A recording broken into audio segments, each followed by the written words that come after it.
Friction et puis le régional de l'étape, Richard Duhaut.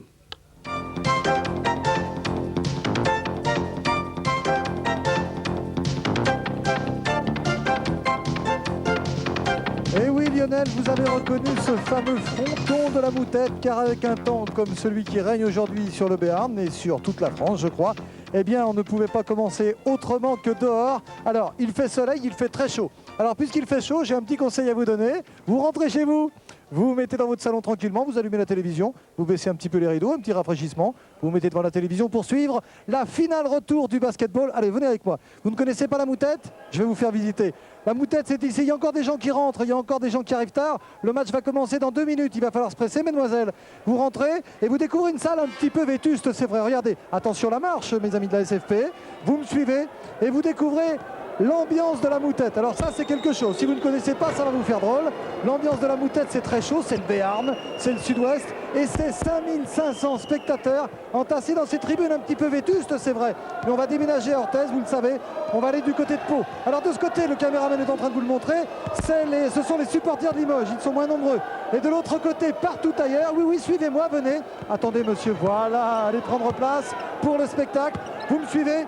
Nous rentrons dans la salle de la Moutette avec une ambiance, tiens, ils sont un petit peu calmés. Tout à l'heure, ça hurlait beaucoup. Et dans quelques minutes, ça va encore plus hurler. Voilà, on les entend, c'est bon. Ils font du bruit. C'est tout le public de la Moutette qui est venu encourager le Béarn, les Béarnais d'Orthez. Voilà, vous les entendez. Cette fois-ci, là-bas, c'est le COP. Ça ressemble aux supporters du Paris Saint-Germain, ils sont là-bas. De ce côté-là, c'est Limoges, je vous en parlais tout à l'heure. Et là-bas, eh bien là-bas, c'est Richard Duhaut qui nous fait le plaisir d'être avec nous aujourd'hui. Richard, pour tout de suite, la présentation des équipes. Oui, bonjour, la présentation des équipes, et c'est le clin d'œil de Patrick Chen, bien entendu. Je vais vous présenter l'équipe de Limoges, qui est évidemment encouragée par ses supporters qui se trouvent de l'autre côté là-bas, un peu moins nombreux que ceux d'Orthez qui sont à votre gauche, mais tout de même, ça nous promet une chaude ambiance dans tous les termes du mot, car il fait plus de 30 degrés, je dis bien 30 degrés dans le Béarn, et tout à l'heure, il fera au moins aussi chaud tout à l'heure à l'intérieur de cette salle. Présentation donc de l'équipe de Limoges, avec d'abord Grégor Beugnot, que vous allez découvrir dans quelques secondes. Le voici, Grégor Beugnot, le frère d'Éric. Ensuite, numéro 4, Pascal Julien. Numéro 5, 7, Dacoury. 8, Brooks. 9, Ostrovski. Un peu impatient, les joueurs de Limoges. 10, Dancy. 11, Collins, que vous venez de voir. 12, Forte. 14, Vestris. Et 15, Laurent Vinsou. Voici cette équipe de Limoges qui peut être championne de France tout à l'heure si elle gagne cette deuxième manche. Grégor Beugnot, le frère d'Éric de Villeurbanne. Pascal Julien, le plus petit, 1m86. Et toute l'équipe que vous découvrez présentée comme une équipe de football, sauf que là, ils ne sont que 10. Alors maintenant, si vous le voulez bien, on passe à l'équipe d'Orthez avec un peu de retard.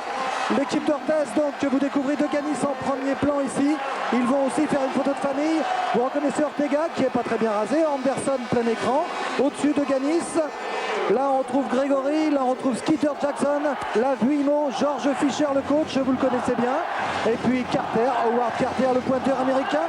Freddy Fnagel, Didier Gadou, Paul Anderson et Christian Ortega. Mais il est utile de vous présenter tous ces joueurs, puisque vous qui avez l'habitude de suivre le basket sur Antenne 2, eh bien vous avez l'occasion de connaître par cœur, j'allais dire, ces joueurs. On va s'intéresser maintenant aux arbitres, c'est important également. Eh bien les arbitres, ils sont à la hauteur également, on a eu l'occasion de le voir avec Monsieur Marzin qui est un des leaders maintenant de l'arbitrage français depuis la retraite de Monsieur Ménini. Et puis Monsieur Altmeyer à la droite de votre écran. Messieurs Marzin et Altmeyer, eh bien on vous souhaite avec la mascotte d'Orthez d'être tout simplement aussi performant que vous l'avez été la semaine dernière. pour la finale aller. Alors un très bref rappel du règlement. Si Limoges gagne, Limoges est champion. Si Orthez gagne, il y a une belle mardi soir à Limoges. Mon cher Patrick, au match aller, M. Marzin était assisté de M. Malabio. M. Altmeyer remplace en quelque sorte M. Malabio. Ce sont deux excellents arbitres, peut-être deux des meilleurs en France. Après la retraite, entre guillemets, de M. Mainini et l'équipe d'Orthez qui va tout à l'heure commencer ce match dos au mur, comme écrivait très bien dans l'équipe notre camarade Jean-Luc Thomas. Orthez est vraiment le dos au mur, il lui faut absolument gagner ce match. Match débuté avec des 5 sans grande surprise. Freddy Hufnagel mènera le jeu côté Orthez. Skeeter Jackson avec lui. À l'aile également, on retrouvera Howard Carter, Didier Gadou et puis Grégory en pivot. De l'autre côté, Grégor Beugnot comme meneur avec Richard Dacoury à l'aile. De l'autre côté, Don Collins et Ostrovski sera bien entendu sous les panneaux. Aucune surprise dans la composition de ces équipes.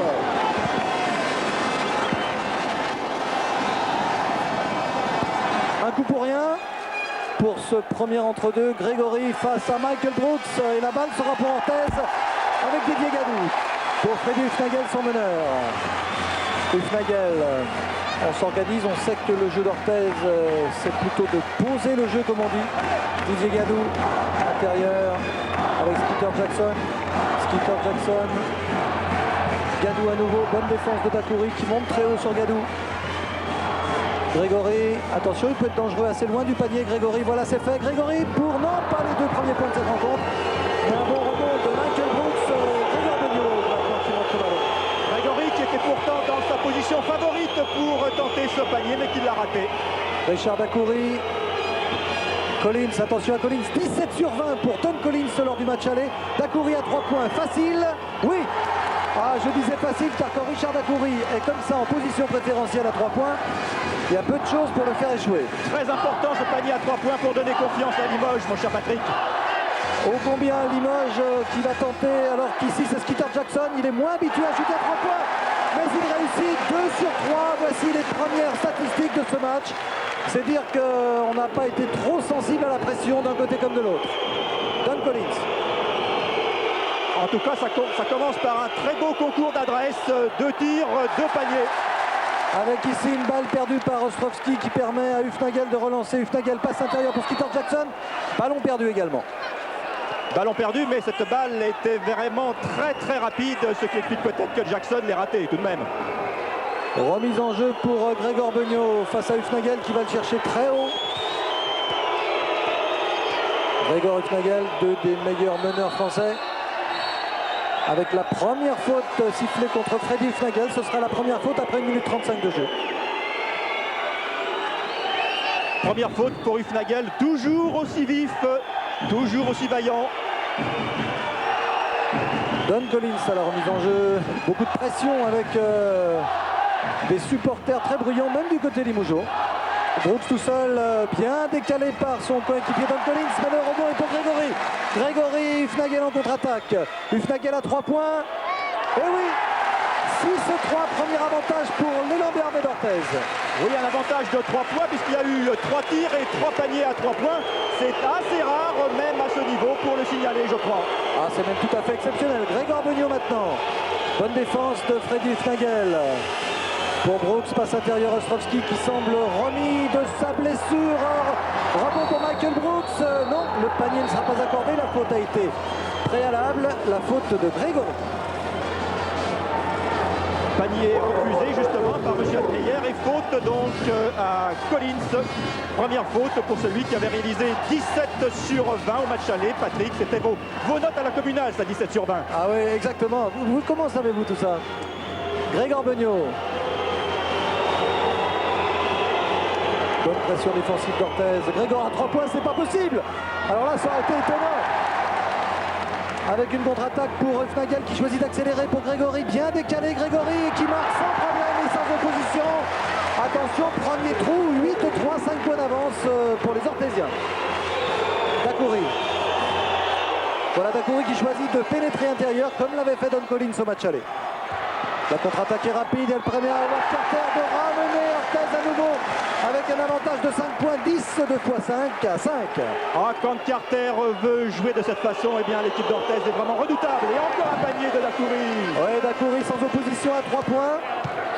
Ah, on a un pourcentage à 3 points étonnant. On est à 2 sur 2 pour Dacoury, 1 sur 1 pour Jackson et 1 sur 1 pour Hufnagel.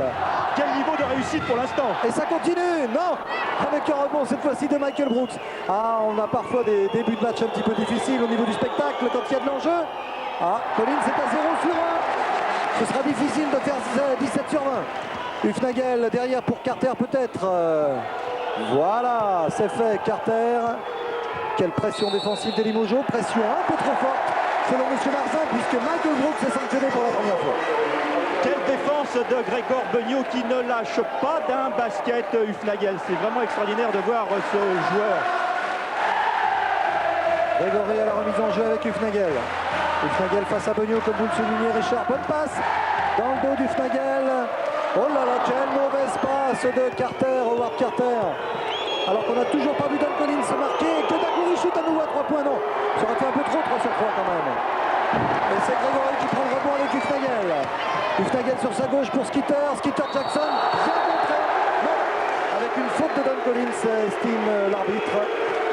Monsieur Altmaier. Ah, c'est important ça, Patrick. 2 fautes de Collins après 4 minutes de jeu. Ça peut changer le cours du match si ça continue. Ah oui, sauf que moi je ne vois qu'une faute pour l'ami Collins, mon cher Richard. J'ai dit 2 fautes pour Collins. Ah oui, ça n'en fait qu'une. C'était son ami Michael Brooks qui avait eu la faute préalable. Absolument. Non, bah écoutez, autant pour moi. Mais c'est pas très grave tout ça, on se retrouve avec Skeeter Jackson au lancer franc. Et Don Collins qui n'a pas encore marqué un point, alors qu'on va essayer de ne pas le répéter trop souvent cet après-midi, alors que Skeeter Jackson manque son deuxième lancer. On avait été très impressionnés par les 17 sur 20. Vous l'avez rappelé tout à l'heure, Richard, les 17 sur 20 de Don Collins.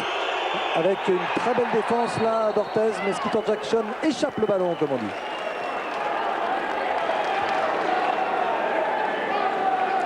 Ostrovski à la remise en jeu. Son épaule semble aller pas trop mal. Oui, ça allait bien dès la semaine dernière. La semaine dernière, il manquait de la compétition avant tout.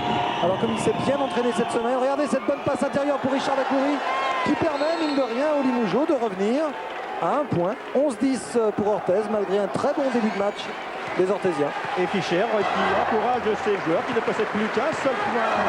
Il faut dire qu'on s'y attendait. Le match sera très très serré. Vous avez déjà vu un match sur Antenne 2 qui n'est pas serré, à part les demi-finales. Regardez comme il est loin. Oh là là, ça c'est un exploit, il était à 7 mètres au moins. Ah, quand Hufnagel réussit des paniers de ce genre, Pierre Seillant, le président, a le sourire et il a raison. Un petit pied pour Ostrovski, mais on considère que cela ne se siffle pas. Alors que Don Collins va marquer peut-être son premier panier avec une pénétration intérieure. Non, il se fait prendre la balle. Oh là là, dans quelle position il a tenté le shoot. Et c'est finalement Grégory qui va avoir le meilleur. 0 sur 2 pour Don Collins. Les finales se suivent et ne se ressemblent pas. Alors que Skeeter Jackson avait fait une faute offensive. Je pense que cette semaine, il y a eu la leçon des Orthésiens concernant la façon de marquer Collins. Et je pense que Fischer a pratiquement tout dit à ses joueurs pour éviter, pour neutraliser un petit peu celui qui avait vraiment dominé la première finale. Alors qu'il y a une nouvelle pénétration intérieure qui provoque la faute de Skeeter Jackson ici. Faute de Skeeter Jackson côté orthésien. Et vous disiez, Richard, qu'on avait dû étudier au magnétoscope, alors que c'est la deuxième faute de Jackson.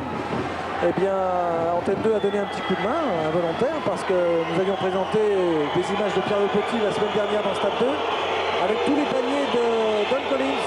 Et c'était un beau document de travail pour un entraîneur. Premier lancer franc réussi par Grégor Beugnot, qui peut ramener Limoges à 2 points. C'est bien 2 fautes pour Jackson, ne me trompe pas. Je vérifie, c'est bien ça, mon cher Richard. Un bon match en tout cas. On a généralement 5-6 minutes de round d'observation, comme on dit dans ces horribles clichés de notre métier. Mais là, Didier Gadou est tout seul de l'autre côté. Il faut peut-être renverser le jeu. Hufnagel préfère calmer un peu tout ça. Avec une défense étonnante là, de la part de Limoges. Sans doute pour surprendre Orthez avec un bon rebond de Michael Brooks.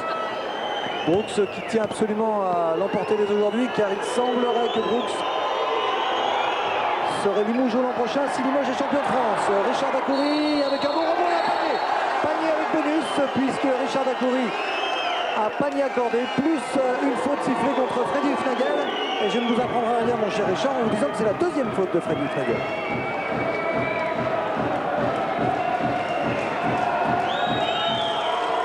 Il va y avoir un changement dans l'équipe d'Orthez. Anderson va rentrer.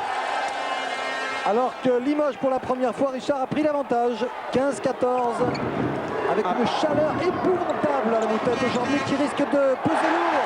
Alors que Grégory, lui, ne se soucie pas de cette chaleur.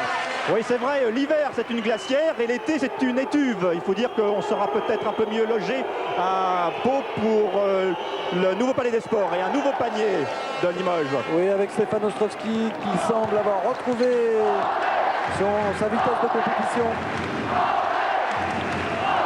Bonne défense de Limoges, très agressive, on défend très haut. Avec Skeeter Jackson, un peu n'importe comment, qui réussit à marquer. Extraordinaire. Un panier complètement forcé de Skeeter Jackson qui est allé chercher loin derrière sa tête ce shoot. Et qui marque quand même. Vous alliez dire un peu n'importe comment, et ben c'est rentré. Oui, c'est n'importe comment, mais ça rentre quand même, alors que Michael Brooks ici marque sans problème et permet à Limoges de mener d'un point toujours. Freddy Hufnagel calme un petit peu le jeu. Regardez la hauteur de la défense de Limoges. Et bon appel de balle de Grégory qui s'écarte. Grégory face à Grégoire Beugnot, c'est un avantage. Et il a failli en profiter.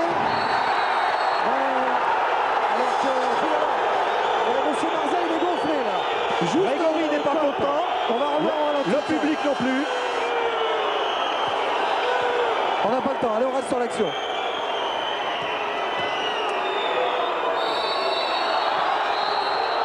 Oui, c'est Grégory qui a sorti la balle. Un bon ralenti là, qui nous permet de voir en effet Grégory avait laissé échapper la balle. Anderson qui remplace Jackson après 7 minutes de jeu. Alors qu'il y a le premier temps mort, Richard, vous allez entrer en piste. Eh bien, écoutez, je vais aller voir Michel Gomez pour la simple raison, c'est qu'il ne parle que le français, contrairement à Fischer qui mélange le français et l'anglais. Écoutons Michel Gomez. Hufnagel, il vient tout de suite sur zone. Il prend une balle en trappe. Ok. 1-1 immediately, ok. D'accord. Bien, sinon, il se passe au poste. D'accord. Jouez dans les intervalles. Puis à chaque fois que vous avez la balle, il y en a deux. Stéphane, comme vous allez faire maintenant, c'est impeccable. Et sur la 2-1-2, Stéphane, t'es ici. Michael, là, attention ici, il y a un joueur qui vient là. Come down low. Ok, là. Ok, c'est pas Richard d'y aller. C'est Richard de ce côté-ci. Ok. Eh bien non, contrairement à ce que j'ai dit, Gomez parle aussi l'anglais. Il s'est adressé dans cette langue à Collins. Et la partie va reprendre dans quelques secondes. Le reste, eh bien, vous l'avez très bien compris, Patrick. Oui. Vous êtes véritablement le technicien du basket. Non, nous n'allons pas jusque-là, mais soulignons quand même, puisqu'il faut parler un petit peu technique, que Gomez a fait état de la défense particulière, alors que Collins tente sa chance. Non, c'est pas son jour, on dirait à Collins. Oui, c'est son premier panier. Gomez a souligné la trappe faite sur Collins. On vous expliquera un petit peu ce dont il s'agit en regardant les images. C'est une défense particulière. Avec la boîte sur Collins, exactement. Qu'est-ce que je dis? Et une faute à Richard Dacoury. Là, je crois qu'il n'y a pas de discussion. Quoique Dacoury ne soit pas très content. Mais enfin, je crois que là, s'il n'y a pas faute, il n'y aura jamais faute. Avec donc deux lancers francs à Anderson. Et Collins qui a marqué ses premiers points. Là, il est à 1 sur 4. 1 sur 4, ça fait qu'il en a manqué 3. Alors s'il veut faire 17 sur 20, mais il ne faut plus qu'il en rate. Alors qu'Anderson a manqué l'occasion de ramener son équipe à 2 points. 21-18. 3 points d'avance pour Limoges. Dans la chaudière de la Moutette, 2 points maintenant, 21-19. Et c'est reparti avec Limoges. Avec Carter sur Collins. Avec une bonne aide de Grégory, mais Collins c'est le plus malin. Passe intérieur pour Brooks. Oh, que c'est bien fait, c'est rebond offensif, 38, mais ça ne suffit pas. Alors que Grégory est tout seul en contre-attaque, il devrait marquer sans problème. Non, contre de Dacoury, quelle belle action. Dacoury dans le timing avec une passe intérieure pour Brooks, la balle sera pour Orthez. Ah, on ne s'ennuie pas. Attention à Hufnagel maintenant, le match est complètement emballé. Carter qui préfère s'avancer plutôt que de shooter à 3 points, il a raison. Carter qui ramène Orthez, 21-21. On est parti sur des bases effrayantes, 8 minutes de jeu seulement et un rythme de jeu époustouflant. Oui, il a fallu attendre 8 minutes pour que le match soit véritablement lancé, mais là vraiment ça va très vite, malgré quelques maladresses, mais il faut dire que les joueurs tirent quelquefois dans des conditions épouvantables. Et faute d'Ostrovski dans son déplacement, bien entendu. On peut le revoir au ralenti, tiens, René Champagne. Ça nous permettra de voir qu'on peut faire faute avec son corps plus qu'avec ses mains. Vous allez voir que Ostrovski a coupé la route de l'attaquant orthésien pendant que Richardio va aller écouter Georges Fischer pour le temps mort. Oui, tout à fait. Pour être équitable, eh bien, nous allons écouter Georges Fischer, l'Américain, qui va s'adresser, bien entendu, lui, en anglais, à ses compatriotes. Ouais, maintenant, en attaque, regardez bien le changement de défense à Limoges. On continue, le même rythme, mais on n'a pas besoin de forcer les choses. Oh, moving down the floor, we're all right. Le tout revient, annoncé en défense contre qui vous défendez. All right, who you got now? Every time, get back and call out. Take back your statements, Collins, stay Collins. Maintenant, les gars, dernière chose. 5 au rebond. 5 guys on the board. Tous les 5 au rebond. Allez les gars, on y va. Et vous avez entendu, Patrick, tous les 5 au rebond. Il parle français, hein. Vous me disiez qu'il parlait anglais, il parle français. Vous me disiez que Gomez parlait français, il parle anglais. Hein. Attention, hein. Faut réviser vos classiques.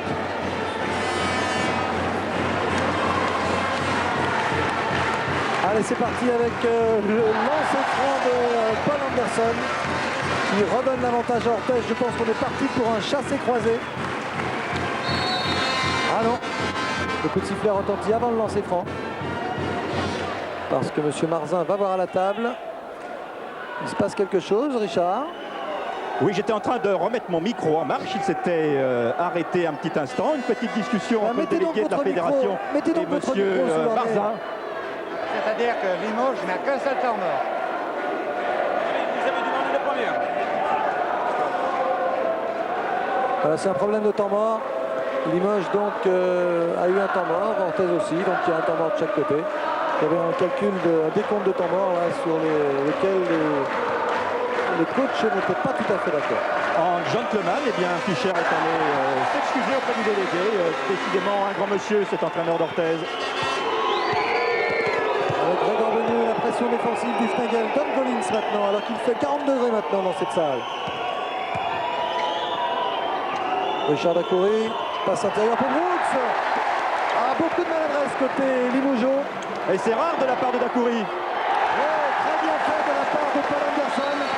Je crois qu'il y a, alors qu'on voit ici monsieur le ministre de l'Éducation et des Sports, qui est venu assister à l'Éducation nationale et des Sports, qui est venu assister à cette finale en tant que ministre, mais surtout, je crois, en tant qu'ancien basketteur, puisque Lionel Jospin, comme Jean-Jacques Kéran, le porte-parole du PS, également maire de Bron, comme Michel Noir, le maire de Lyon, eh bien, ces hommes-là sont des anciens basketteurs. Vous voyez que le basket mène à tout, mon cher Richard. Tout à fait, d'ailleurs, aux côtés de M. Jospin, qui est très grand, il mesure près d'1m90. Il y a M. André Labarrière, le maire de Pau, qui s'est associé donc avec l'élan Bernay pour la saison 90-91, là où nous jouerons, c'est-à-dire à Pau. Alors que ça va toujours très vite côté Orthez, qui joue parfaitement bien le coup, qui provoque la faute de Richard Dacoury, avec Orthez qui gêne considérablement les Limougeaux en défense, puisque les Limougeaux font preuve d'une maladresse assez inhabituelle et qu'on se retrouve avec des garçons comme Collins à 1 sur 5, Ostrovski 1 sur 3, Brooks 1 sur 4 et seul Richard Dacoury réussit un fabuleux 5 sur 6, dont 2 sur 3 à 3 points.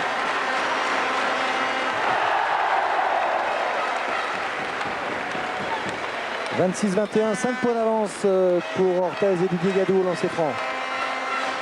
Et ça fait 27-21, 6 points d'avance. Attention à Limoges. Ah, il ne faut pas trop laisser Orthez se détacher parce que ça va être très difficile de revenir ici à la Moutette.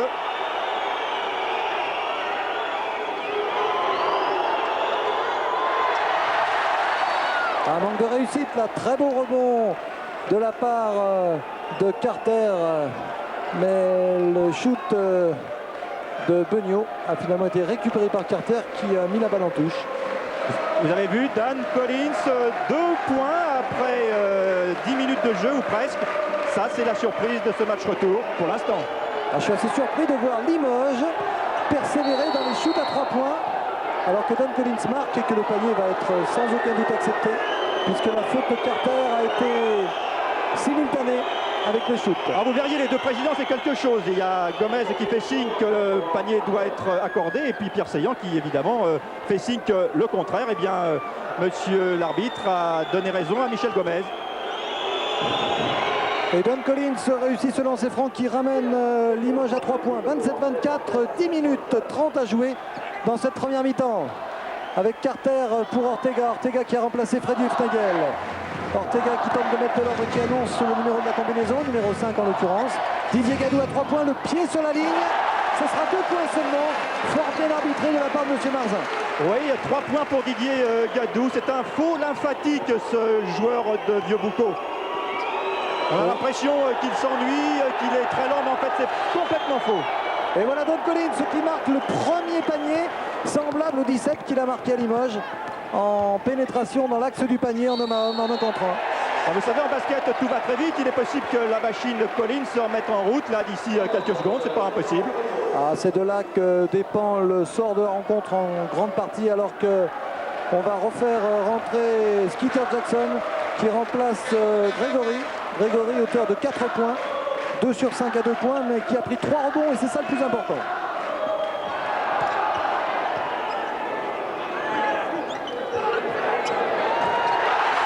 Et à nouveau 3 points de Skeeter Jackson.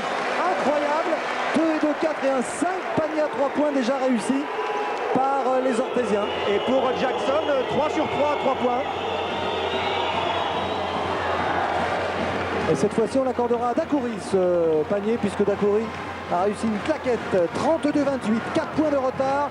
Mais si on devait donner une victoire au point, si je puis dire, c'est à Limoges, à Orthez plutôt, qu'on l'accorderait actuellement, car Orthez joue mieux. Ortega, Skeeter Jackson, Howard Carter face à Dacoury. Carter qui s'écarte bien pour shooter à 3 points. Mais le rebond sera Limoges avec Ostrovski après Brooks. Ostrovski qui remonte la balle. Beugnon qui se bloque bien, passe intérieur pour Brooks. Oh, superbe. Panier facile de Brooks. C'est vrai que c'est bien fait tout ça. Superbe cette passe de Beugnon à Brooks. Ortega pour Skeeter Jackson. Tout de même pas à 3 points encore. Si, alors ça c'est inouï. C'était vraiment un shoot forcé. Il n'était pas en bonne position. Et Collins va se bloquer pour faire une passe intérieure. Oh, que c'est bien fait. La passe intérieure de Collins qui a feinté le shoot à 3 points. René Champagne, il faut absolument revoir ça tout à l'heure dès le prochain arrêt de jeu. Je crois véritablement que Richard Dacoury mérite son titre de joueur le plus spectaculaire de France, voire d'Europe. Quand il veut faire du spectacle, eh bien Dacoury se pose là. Alors, il ne faut pas dire que c'est lui qui va avoir le trophée du meilleur panier en tête 2, parce que c'est secret. Regardez ça, Brooks bien avec une passe arrière, c'était trop ça. Ah, ça c'est trop. Et Michel Gomez n'est pas très content, on comprend. Didier Gadou, ça va vite en basket, on se retrouve de l'autre côté avec une nouvelle faute de passe là. Ah, c'est au tour de Fischer de ne pas être content du tout de la passe de Gadou. Ah, quelle tension. Alors que Dan Collins, en grand professionnel, a décidé de calmer le jeu. 32-32. Georges Fischer au bord de la touche pour surveiller un peu mieux ses joueurs accroupis dans une position caractéristique. Voilà, Collins, voilà, ça c'est la classe d'un joueur. Collins était dans un grand jour à Limoges, il marque 40 points. Aujourd'hui, il sent qu'il n'est pas très bien au shoot et il se transforme en distributeur et il multiplie les passes décisives. Il a su s'adapter. Didier Gadou. Qui provoque la faute de Michael Brooks. Michael Brooks qui est sanctionné. Il pour la deuxième fois. Il n'a pas discuté du tout. Il faut dire que là, la faute était bien évidente. Et Michael Brooks a sa deuxième faute.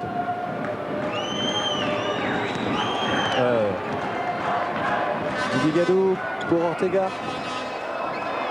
Skeeter Jackson face à Michael Brooks. Bien, Skeeter Jackson, mais son shoot n'est pas très équilibré. Gadou tout seul dessous. Le rebond sera pour Dacoury avec l'aide de Brooks. Ce contre-attaque à 3 contre 1. À droite ou à gauche? À gauche. Pour Grégor Beugnon qui donne l'avantage à nouveau à Limoges. 36-32. Quel beau match. 36-32 et Fischer qui va effectuer un changement et faire rentrer Grégory, car s'il n'y a pas encore le feu à la maison, il faut faire attention, Orthez. Didier Gadou pour Paul Anderson. Gadou à nouveau. Passe intérieure pour Skeeter Jackson. Le rebond sera limogé pour Don Collins. Tranquillement pour Gregor Benio. Voilà le changement qui va s'effectuer dans quelques secondes. Vous avez vu le geste de Georges Fischer.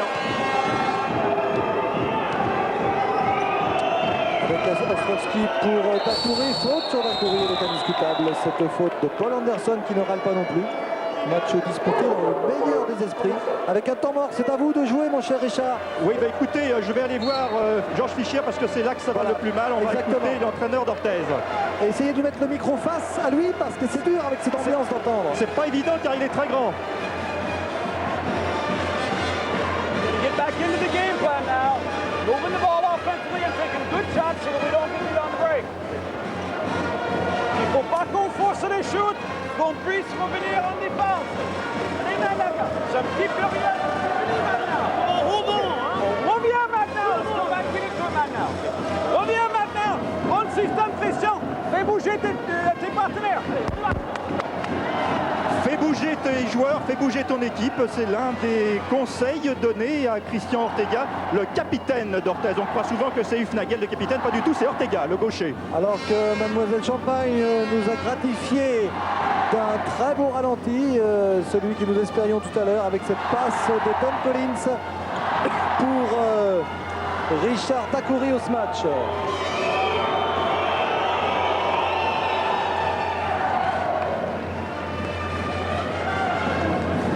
5 points d'avance pour les visiteurs, comme c'est inscrit sur le panneau. Et bien, les visiteurs, c'est bien sûr Limoges qui ajoute un point à son crédit par Richard Dacoury. 38-32, 6 points d'avance. Orthez doit réagir maintenant à 6 minutes 30 de la mi-temps. Eh bien, je crois que ça va être chose faite peut-être dans quelques instants, car Fischer a fait rentrer Grégory, il va faire rentrer Hufnagel. Hufnagel qui remplacera peut-être Ortega qui a la balle en main pour Anderson. Encore qu'on peut jouer avec deux petits également, côté Orthez. C'est ce que j'allais dire, oui, à moins que Georges Fischer choisisse la solution des deux petits, pas petits et relatifs, bien entendu. Anderson pour Skeeter Jackson, passe intérieure, qui provoque la faute de Dacoury. Ah, ça peut être très important. Car Richard, vous qui tenez un décompte très précis des fautes, vous avez remarqué que Richard Dacoury vient d'être sanctionné pour la 3e fois.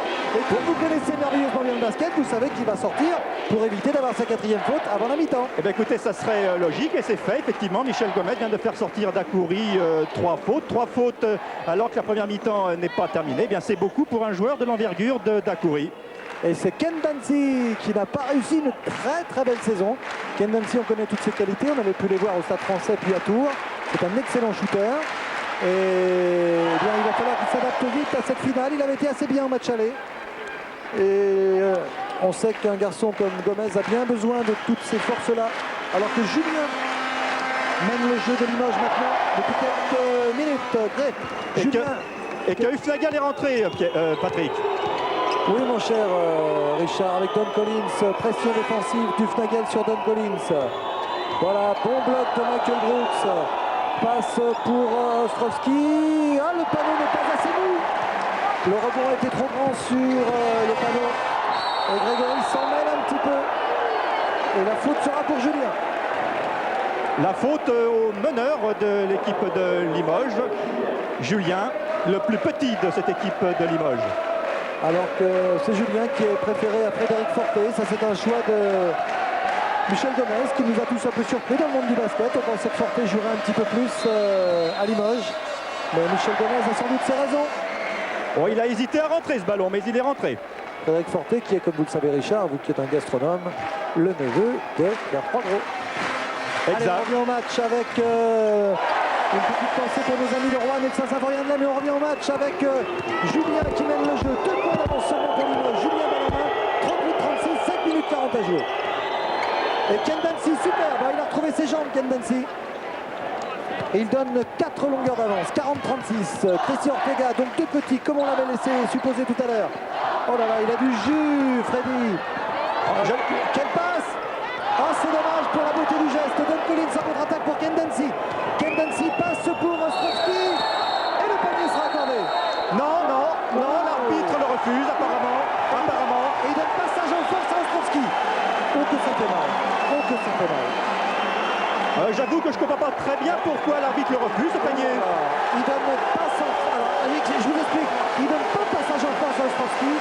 Il donne, remontrez-nous ça, René Champagne. Il nous donne passage en force à Ken Dancy. C'est Ken Dancy qui a dû faire un passage en force après sa passe. Regardez, Ken Dancy, passage en force là sur Ortega. Voilà, c'est ce qu'il siffle. Il siffle ça. C'est pas évident, mais c'est ce qu'il siffle. Enfin, il faut respecter, quoi qu'il arrive, les décisions de l'arbitre. C'est notre habitude. Nous ne dérogerons pas. Avec Anderson maintenant pour Orthez à 4 points de Limoges. Avec une interception de Julien, le voleur de ballon. Mais qui va le perdre à son tour. Oh, quel renversement de situation, le public jubile. Oh, fantastique passe de Hufnagel. Extraordinaire, c'est les jeux du cirque ici. Le public jubile avec Dancy qui prend cette passe. Ostrovski au rebond face à Paul Anderson. Et un marché pour Ostrovski. Ah, ça fait 2 fois de suite que M. Marzin prive Limoges d'une balle d'attaque. Et je peux vous dire que sur le banc de touche, côté Limoges, on n'est pas content du tout. Non, pas content. Richard Dacoury s'est levé. Michel Gomez applaudit l'arbitre. Ça dit qu'il faut excuser bien entendu ces petits excès de nervosité étant donné l'importance de la rencontre. Et je pense que Michel Gomez est l'un des entraîneurs les plus sympas de France. Et que bon, on s'énerve un petit peu, c'est tout à fait normal. Bien entendu, en tout cas, 38-40, 2 points de handicap pour Orthez. Avec Dili Moujour remonté à bloc et Carter ici face à Ken Dancy et Brooks. Bien sorti pour un pivot qui chute à 3 points. C'est la spécialité de Grégory.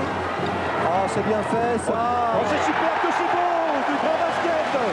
40-40 à 4 minutes, basket très offensif. Et un public qui, comme nous, se régale. Vous avez bien fait de choisir le basket cet après-midi. Collins, attention si Collins se réveille. Alors, il n'y a vraiment que des matchs entre Limoges et Orthez pour nous donner de telles rencontres, même si j'ai une petite pensée pour mes amis de Cholet. Ah, j'allais vous dire, si vous commencez à dire ça, les supporters vont vous cataloguer. Vous savez, les supporters du basket, ils sont très superstitieux. Si vous dites ça, les gens de Cholet, de Villeurbanne et de Monaco vont croire que vous les aimez pas. 3 points pour Julien, qui donne l'avantage à nouveau à Limoges, 45-42. Oh, un basket de haut niveau en ce moment depuis quelques instants. C'est le moins qu'on puisse dire. Carter en suspension.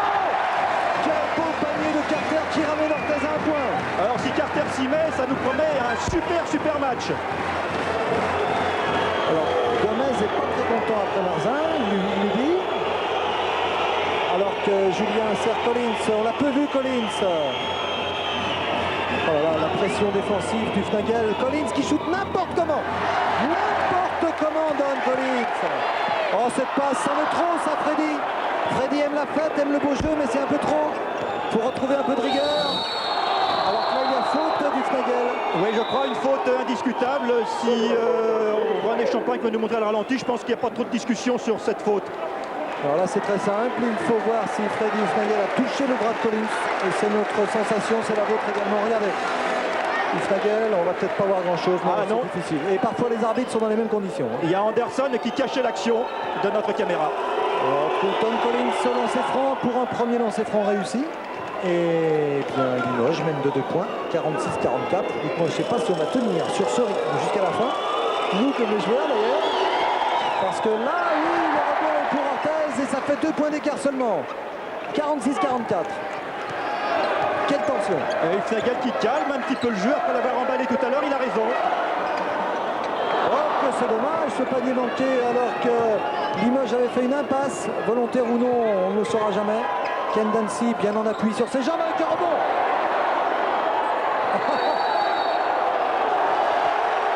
Ah, ça me semble...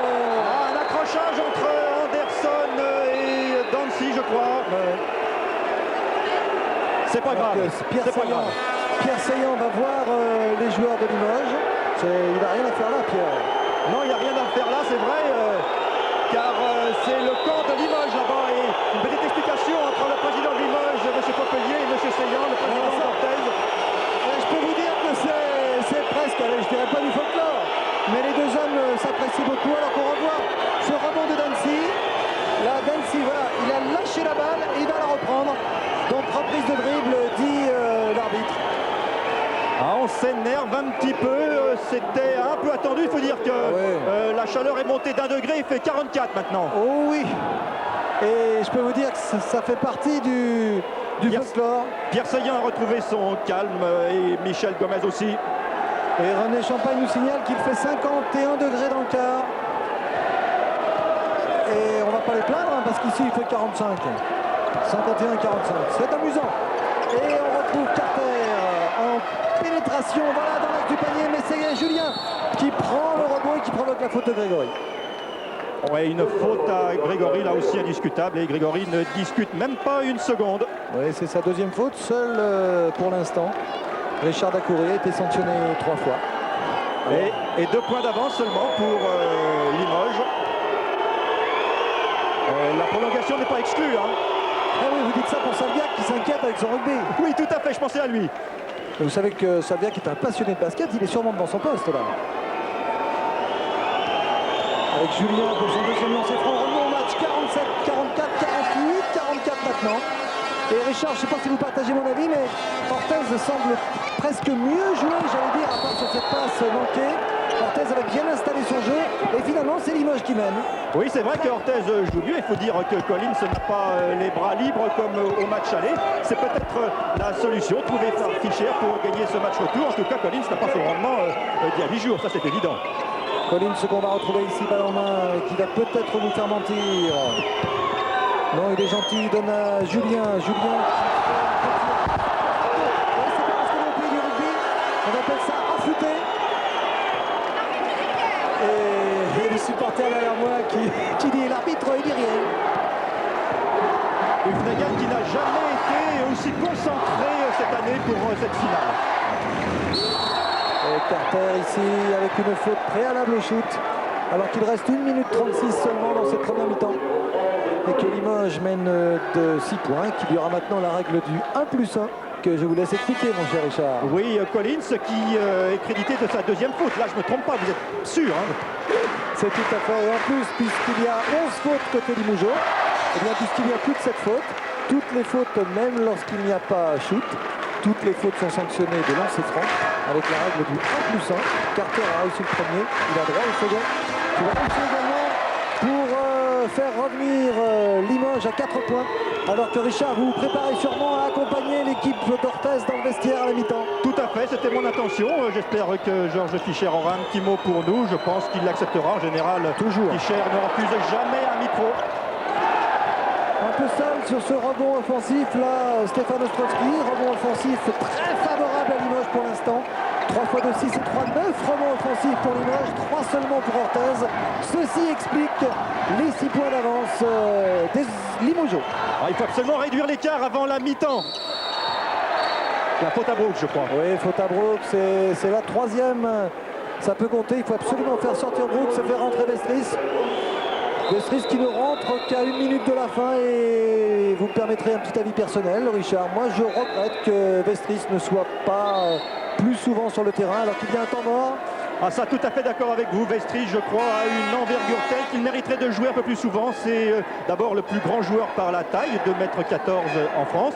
Et c'est un joueur véritablement de grand talent qui ne joue pas beaucoup. Et je suis, c'est vrai, l'un de ceux qui le regrettent le plus.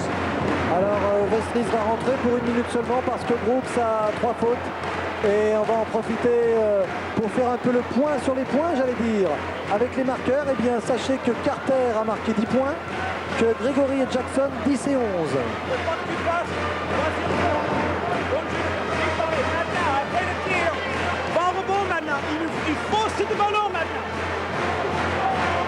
Vous avez entendu ce qu'a dit Georges Fischer à Hufnagel. Surtout ne faites pas une 3e faute avant la mi-temps. C'est bien entendu un des paramètres importants dans un match de ce type.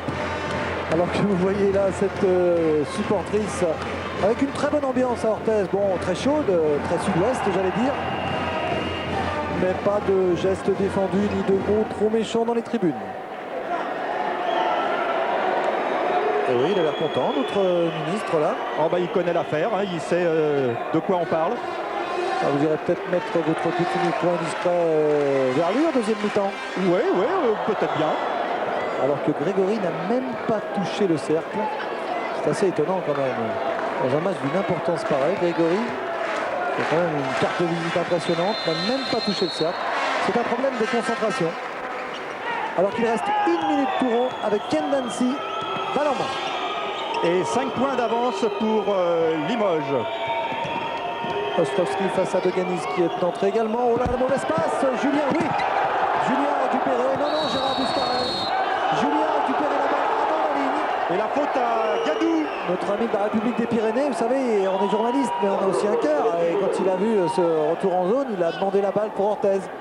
Troisième faute pour Didier Gadou.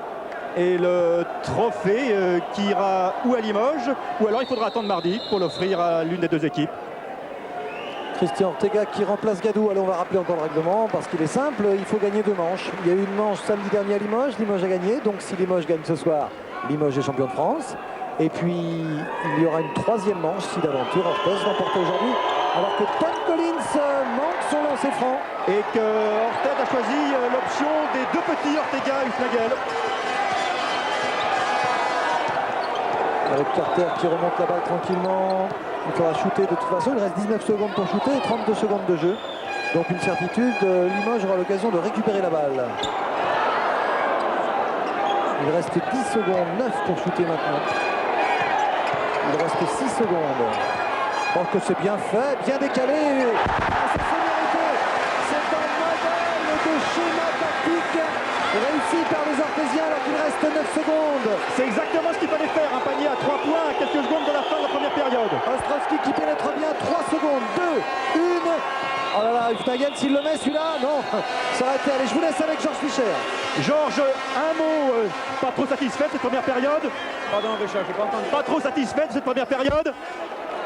Je pense que dans l'ensemble, on fait un bon premier mi-temps. Simplement, la défense n'est pas tout à fait au rendez-vous. Il faut absolument que le deuxième mi-temps concerne notre défense. Incontestablement, c'est une très bonne équipe qui profite à chaque occasion. C'est à nous maintenant, Orthez, de limiter les occasions. Merci Georges, à tout à l'heure. À tout à l'heure. Pas facile de le suivre Georges là dans ce tunnel. Non, pas facile non plus pour notre ami avec l'éclairage parce que lui il n'a pas suivi du tout. On vous a vu un moment dans un tunnel. Mais c'est pas très grave. En tout cas, on va terminer sur un fort beau ralenti ici.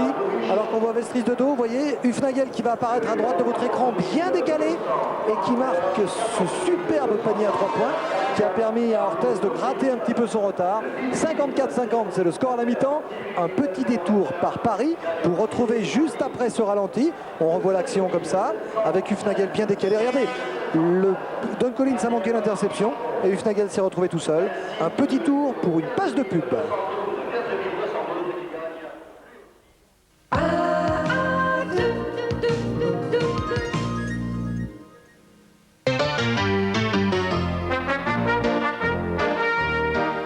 Jean-Claude Jézéquel, la mode telle quelle. À propos, c'est vrai que les plus belles filles du monde sont à Hawaï?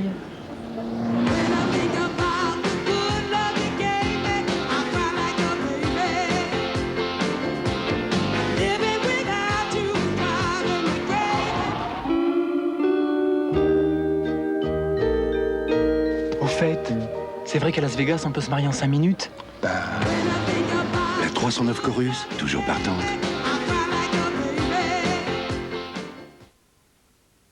Les goûts et les couleurs, ça se discute. Les peintures Théodore Lefebvre ont créé 360 couleurs. Peinture Théodore Lefebvre, 360 couleurs pour voir la vie en rose. Du 15 avril au 3 juin, chaussez-vous chez Arbel. Allô? Pour votre enfant, c'est gratuit. Chaud sur Arbel. C'est vrai, j'aime bien prendre de l'avance dans tout ce que je fais. Mon déodorant aussi, il a une large avance. C'est le déodorant stick large Menen. Vous avez déjà vu un stick aussi large? Il est vraiment fait pour nous les hommes. Un simple geste et il est très efficace. Et puis ce stick large Menen est sans alcool. Il ne s'évapore pas et me protège toute la journée. Pour moi, c'est le plus efficace.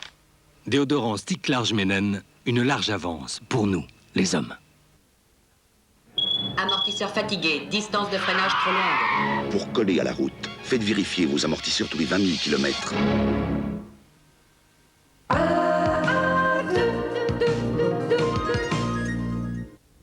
Voilà, on va laisser tomber la pression, l'énervement et puis aussi la température dans la salle de la Moutette pendant cette mi-temps. Et je vous propose d'aller voir ce qui s'est passé à Monaco au moment des essais qualificatifs. C'était entre 13h et 14h autour de Monaco, autour du fameux port de Monaco. Et encore une fois, eh bien, c'est Ayrton Senna. Ayrton Senna qui a réalisé le meilleur temps. Le voici d'ailleurs, le Brésilien, champion du monde sur sa McLaren moteur Honda. Ayrton Senna qui a donc signé aujourd'hui une nouvelle pole position. Vous savez que c'est le spécialiste. Il en a réussi 32 dans sa carrière. Et vous voyez que là, il attaque très très fort. 32 pole positions, cela veut dire qu'il n'est plus qu'à une pole position du record établi par Jim Clark. Le Brésilien qui va réussir le temps de 1:22.308.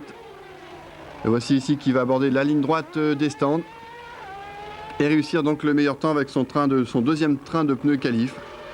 Et Ayrton Senna, et là non plus, ce n'est pas une surprise, a devancé son coéquipier et adversaire maintenant, je dirais Alain Prost. Vous savez que les deux hommes ne se parlent plus depuis l'incident d'Imola où Ayrton Senna et Alain Prost s'étaient mis d'accord pour ne pas s'attaquer dans les premiers tours. Vous savez ce qui est arrivé. Eh bien, Ayrton Senna n'a pas tenu sa parole et a donc passé Alain Prost dans le premier tour. Et le Français, était tellement en colère qu'il ne s'est même pas rendu à la conférence de presse d'après Grand Prix, ce qui lui a d'ailleurs valu une amende de $5 000, 32 000 francs pour ne pas avoir répondu aux interviews d'après-course. Il était furieux, Alain, et là il compte remettre les choses au point. Il savait de toute façon qu'il lui était quasiment impossible de devancer Senna pour la pole position, car c'est un virtuose, c'est un spécialiste, le Brésilien, mais en tout cas il voulait absolument cette première ligne pour essayer une fois encore de le prendre au démarrage demain pour la course. Et dans ces conditions, essayer de remporter son 5e Grand Prix de Monaco. Alain Prost, qui l'année dernière, vous savez, avait remporté ce Grand Prix alors que Senna était sorti de la route. Le troisième temps de cette séance d'essai, c'est le Belge Thierry Boutsen. Et là, nous sommes à bord de la voiture de Martin Brundle sur sa Brabham. Brabham qui réussit un très très bon début de saison. Et Brundle qui a réussi, lui, le 4e temps. Il sera donc en 2e ligne. En 3e ligne, on trouve Nigel Mansell et Derek Warwick. Le reste des Français est assez loin, puisqu'il faut remonter à la 8e place pour retrouver Olivier Grouillard aux côtés de Nannini. En 9e ligne, on trouve Philippe Alliot et Pierre-Henri Raffanel. Exploit de Pierre-Henri Raffanel qui a réussi d'une part à se qualifier en sortant des pré-qualifs et là donc qui est en 9e ligne. En 11e ligne, on trouve René Arnoux et non qualifié malheureusement. Yannick Dalma sur sa Larousse et Calmels. Donc voilà, encore une fois, Ayrton Senna qui a réussi le meilleur temps pour ce Grand Prix de Monaco. On va retrouver tout de suite Patrick Chen et Richard Diot qui ont dû un petit peu, comme les joueurs, récupérer, souffler un peu parce que là on a vécu une première mi-temps d'enfer. Déjà le score parle tout seul, 54-50, 54-50 pour Limoges, 4 points d'avance pour le champion de France en titre. Patrick Chen, je pense que les joueurs ont eux aussi vraiment besoin de souffler au cours de cette mi-temps. Hein. Ah oui Lionel, vous qui êtes aussi un spécialiste de basket, on va pas trahir un secret en disant que vous êtes venu du côté de Limoges. Oui, c'est vrai. Eh bien vous avez dû apprécier à sa juste valeur cette première mi-temps. Alors vous voyez là la Moutette, un plan général de cette salle de la Moutette surchauffée, mais c'est quelque chose d'infernal, une chaleur très très forte qui a contribué à la passion de cette rencontre, alors que Richard est aux côtés du président qui pourrait bien être couronné dans quelques minutes si Limoges l'emportait. Vous avez reconnu monsieur Xavier Popelier. Monsieur Xavier Popelier, oui, qui revient des vestiaires où il y a, disons, autant d'ambiance que dans la salle. Oui, mais c'est-à-dire, vous savez, je crois qu'on a tous beaucoup d'excuses parce qu'il fait très chaud. Je crois vous aussi, je crois. Alors, on a quand même beaucoup de séquences atténuantes pour ce match parce que ça se fait dans des conditions extrêmement climatiques difficiles. Alors, je crois que nos joueurs et ceux de Orthez essayent de donner le maximum. Bon, mais il y a quelques petites crispations, mais je crois que vous savez, l'enjeu est important, surtout pour Orthez, bien sûr. Alors, je crois qu'il faut comprendre que les esprits sont échauffés. Enfin, je crois que ça va se calmer. La deuxième mi-temps, on fera du beau basket, comme Limoges et Orthez savent le pratiquer habituellement. Bien entendu, vous souhaitez la victoire de Limoges tout à l'heure, mais vous ne voulez pas ménager une petite recette supplémentaire à Limoges? Oh, écoutez, je vais vous dire très... Non, il faut être sportif. Si on gagne ce soir, tant mieux, et on fera tout pour gagner. Mais si on perd, bien sûr, on a une chance de rattrapage mardi. Richard. Mais non, il faut être sportif. Si on peut gagner vraiment, on va le faire au maximum. Et moi, je suis heureux que le basket, vous savez, grâce à Antenne 2, est prise maintenant dans toute la France, parce que c'est un sport médiatique. Il n'était pas assez en France, et maintenant on se rend compte qu'on donne un très grand spectacle. Et à ce sujet, je remercie le public ici d'Orthez qui a une bonne ambiance, et nos deux équipes qui font quand même un très grand match. Richard. Un public d'Orthez super, mais un public de Limoges aussi qui ne l'est pas moins. Richard, une petite question à Xavier Popelier qui est à vos côtés. Dites-lui simplement qu'il n'a pas réussi à me faire croire qu'il était un peu en désaccord avec Pierre Seillant quand ils ont eu leur petit accrochage tout à l'heure. C'est les meilleurs amis du monde, tout le monde le sait. Ils ne se sont pas vraiment accrochés tout à l'heure avec Seillant. Je crois Richard m'entend pas, c'est pas bien grave. Alors donc la suite, ça va être cette deuxième mi-temps. Alors on vous explique, on voulait faire une mi-temps un petit peu plus courte et finalement par respect pour les joueurs, parce que vous savez la télévision c'est bien beau, les impératifs horaires c'est bien beau, mais je crois qu'avant toute chose il faut respecter le sport, respecter les sportifs. Alors on avait prévu de raccourcir un petit peu la mi-temps pour aller vite, pour pouvoir assister à la remise de la coupe s'il y a lieu et faire des conclusions à la fin avant de donner l'antenne à Pierre Salviac. Mais par respect pour ces sportifs et avec cette chaleur épouvantable, eh bien avec les arbitres on a décidé quand même de faire une mi-temps normale, car ce n'est pas parce que la télévision a des impératifs qu'il faut bousculer un petit peu les habitudes du sport. Respectons le sport et les sportifs. Richard, je pense que vous avez trouvé un nouvel interlocuteur justement pour meubler, j'allais dire, cette mi-temps. Non, pas encore. J'attendais monsieur Lionel Jospin qui va pas tarder, mais pour redire un mot de la chaleur, moi qui viens ici depuis 12 ans, on va commencer par parler comme des anciens combattants. Eh bien, disons que je n'ai jamais vu une chaleur pareille à l'intérieur de ce marché couvert qui n'en est plus un, puisque maintenant il a été construit à côté. Et que vous avez vu tout à l'heure, quand vous êtes rentré, que l'ancienne moquette où il y avait souvent des plumes de poule, eh bien ça c'est le passé. Comme bientôt, évidemment, la moutette sera aussi le passé quand on ira jouer à Pau. Vous avez Paul Anderson qui est assis derrière, peut-être un petit mot de Paul Anderson, je ne sais pas si... Ou alors Georges Fischer qui arrive. Regardez Georges, vous allez pouvoir lui demander son avis sur cette deuxième mi-temps. Oui, dès que Anderson a vu le micro, il s'est sauvé, mais ça on en a l'habitude, c'est un joueur attachant, mais véritablement très très timide. Je ne sais pas si je vais m'approcher de Georges, mais allez, allons-y. Mais si, allez-y. Qu'est-ce que vous avez dit à vos joueurs, Georges? Oh, beaucoup de choses, vous savez. Dans un espace de quelques minutes, on peut dire pas mal de choses, mais enfin, je crois que finalement, c'est une question. Tout simplement, Orthez doit quand même serrer de défense et imposer davantage au rebond, parce que cette équipe de Limoges est quand même très costaud, très physique et très présente. Et par le fait qu'ils ont marqué, je crois, à peu près une quinzaine de paniers dans la raquette, c'est là où on trouve la différence de ce match aujourd'hui. Bonne chance, à tout à l'heure, Georges. Alors que l'arbitre, M. Marzin, vient de siffler. Alors qu'on voit les rebonds, c'était bien illustré, ça, les propos de notre ami Georges Fischer, car vous voyez que les rebondeurs, Colin Sostrovski et Brooks, 5 et 4, 9 et 4, 13 rebonds contre 7 seulement à Grégory.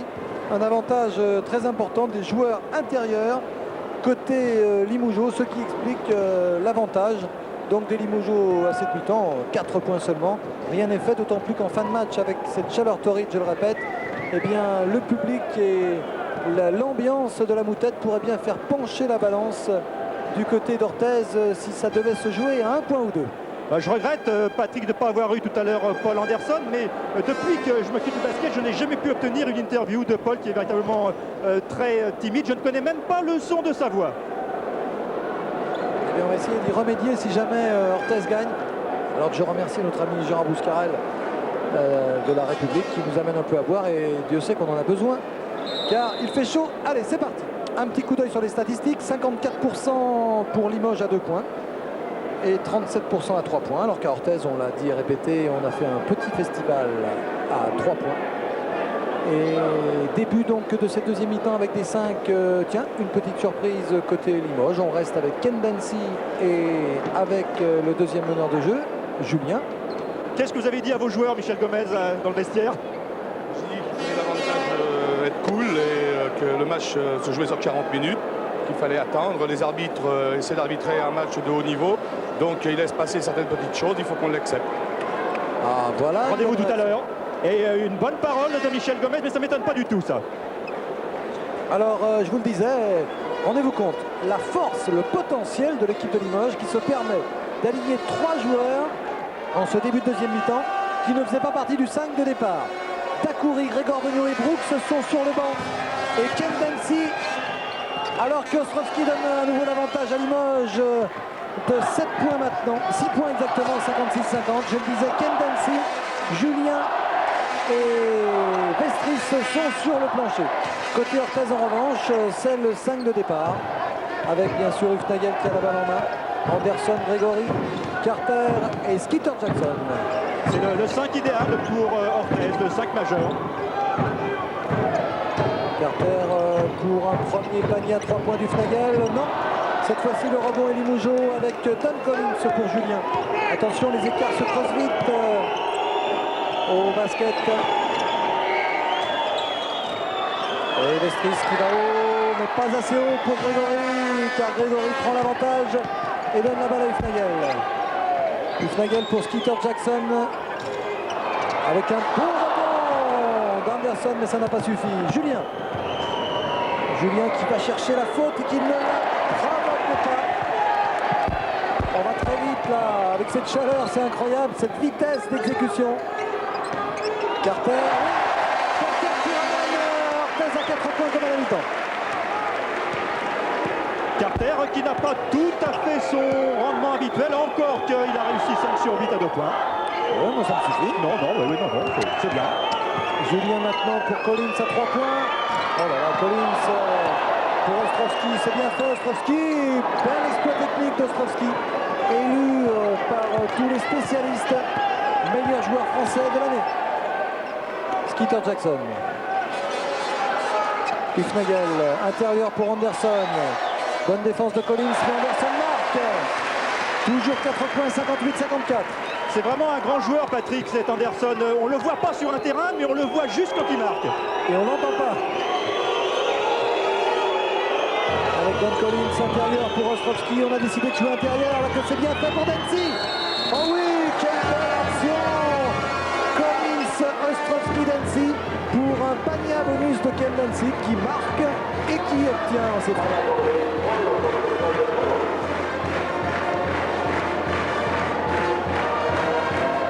En gros plan Grégory et sa 3e faute. Attention, 2 joueurs à 3 fautes côté orthésien.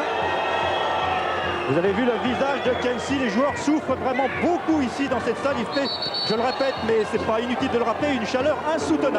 Alors ce que vous avez vu tomber sur le terrain là, c'est tout simplement un rouleau de papier hygiénique, il faut le dire. Bon, il y a des gens qui ont des banderoles un peu particulières. Et j'espère que c'est pas un message personnel pour les arbitres, comme on crie trop souvent dans les salles de basket. Ils sont excellents nos arbitres. Allez, c'est parti avec Freddy Hufnagel. Pour Anderson.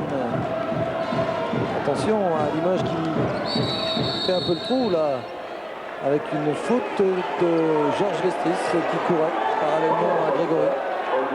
Je disais attention car il y a 7 points d'avance, l'air de rien, Richard. Première faute pour Vestris qui n'a pas encore marqué de points, mais il est rentré la dernière minute de la première période.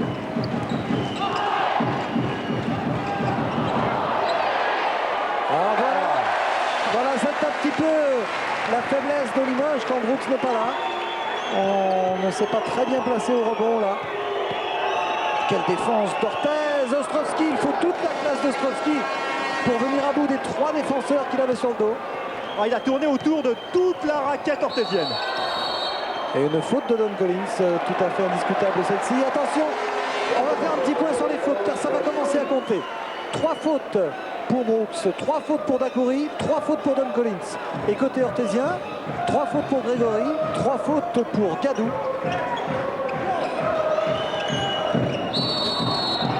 Et faute ici pour Ken Dempsey. C'est la deuxième.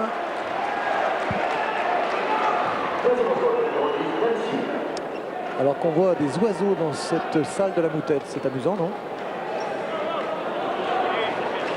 Oui, bah, ils ont l'habitude et puis ils sont venus à l'abri. Attention maintenant, Hufnagel face à Julien. Julien qui tient sa place depuis le début de cette deuxième mi-temps. Bon geste technique d'Hufnagel qui s'est ouvert la route du panier qui permet à son équipe de revenir à 5 points. Don Collins. Bon, il y a une bonne aide côté Orthez. Vous voyez que quand Collins essaie de pénétrer dans l'axe du panier. Une défense extraordinaire sur Collins. Il y a un deuxième joueur qui vient couper sa route. Bien fait Georges Vestris. Les premiers points de Vestris. Ah, j'aime beaucoup ce geste de Georges Vestris.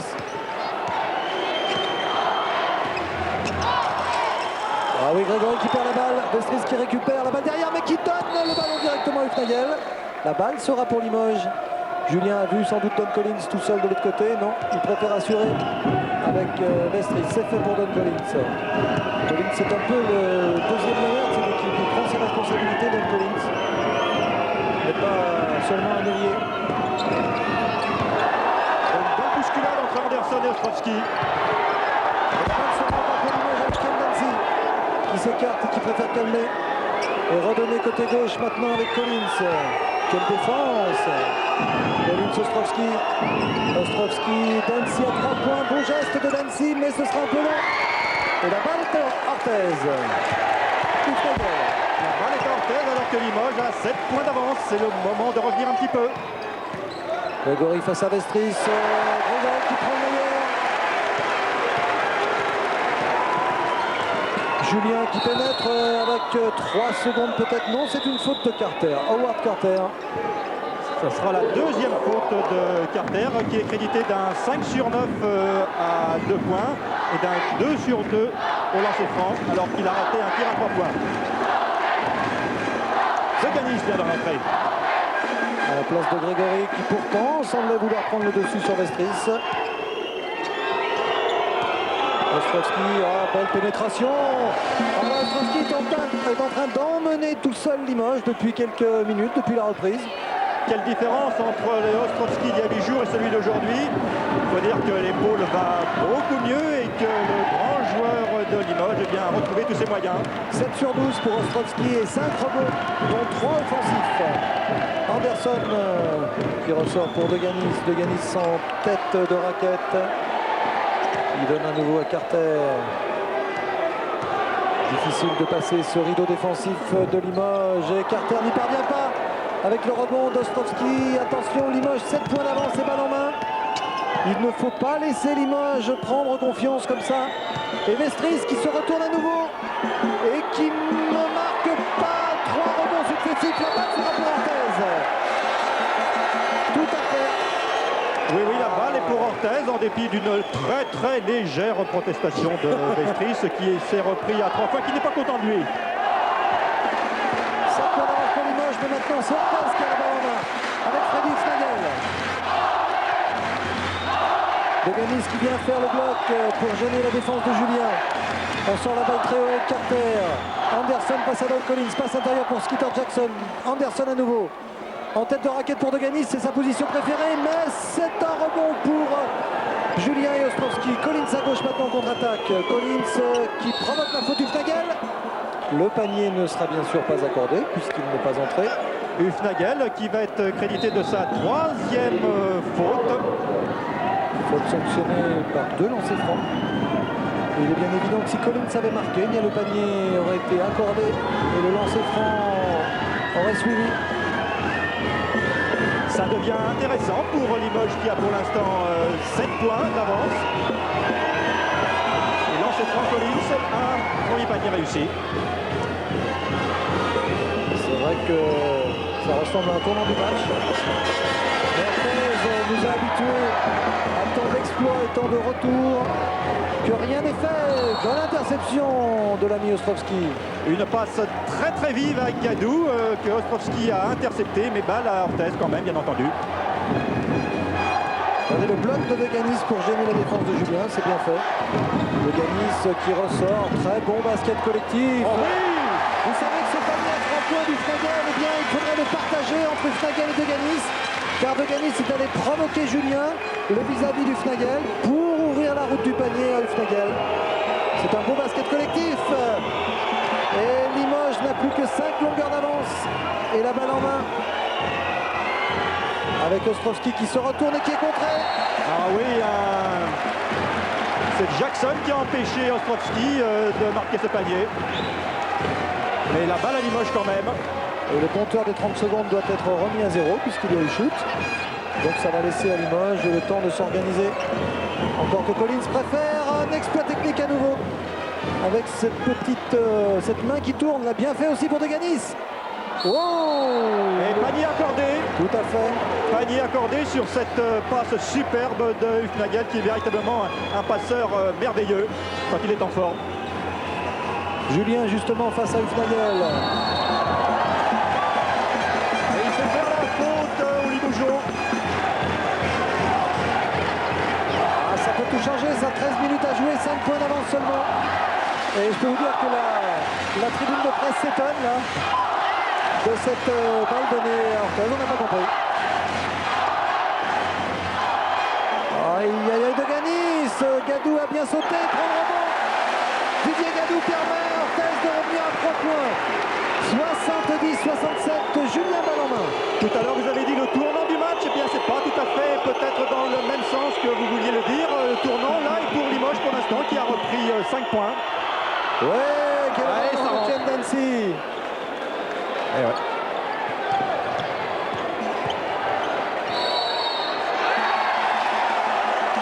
Non, le panier n'est pas accordé. Et la faute est à Ostrovski. C'est sa deuxième faute à Stéphane Ostrovski. Et panier refusé à Didier Gadou par M. Altmeyer. Et puisque le panier est refusé, c'est que l'arbitre estime que la faute était survenue avant le shoot, donc il n'y a pas lancé franc. Et Grégory qui fait sa rentrée à l'instant même à la place de Jackson pour Orthez.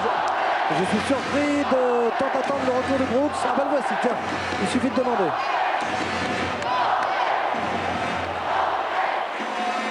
Grégory face à Vestris, passe intérieure pour Deganis. Deganis qui perd la balle.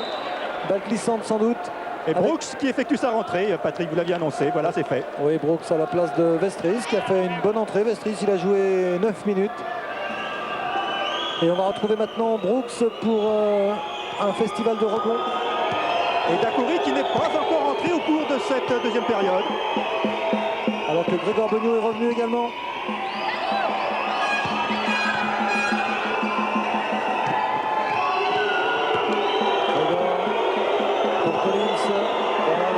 Que marqué Collins à Limoges, mais aujourd'hui ça ne marche pas. Mais pourquoi donc le public d'Orthez en veut tant à Grégoire Beugnot? C'est une très très vieille histoire. Ah d'accord. Oui, ça date de 4 ou 5 ans. Avec Deganis quand il a un tête de raquette comme ça, il rate jamais. Et ça fait 3 points d'écart. Limoges avait tout à l'heure une balle de 9 points. Et bien les Limoges n'ont plus que 3 points d'avance. Et Richard Dacoury se prépare à rentrer. Et voilà, on l'avait annoncé tout à l'heure, je m'étonnais de la présence de Dacoury sur le banc. Et bien ça ne va pas tarder, il va rentrer dans quelques instants. Et je vous rassure, hein, si Grégoire Beugnot est sifflé, il ne manque quand même pas de supporters. On connaît des gens qui l'aiment beaucoup.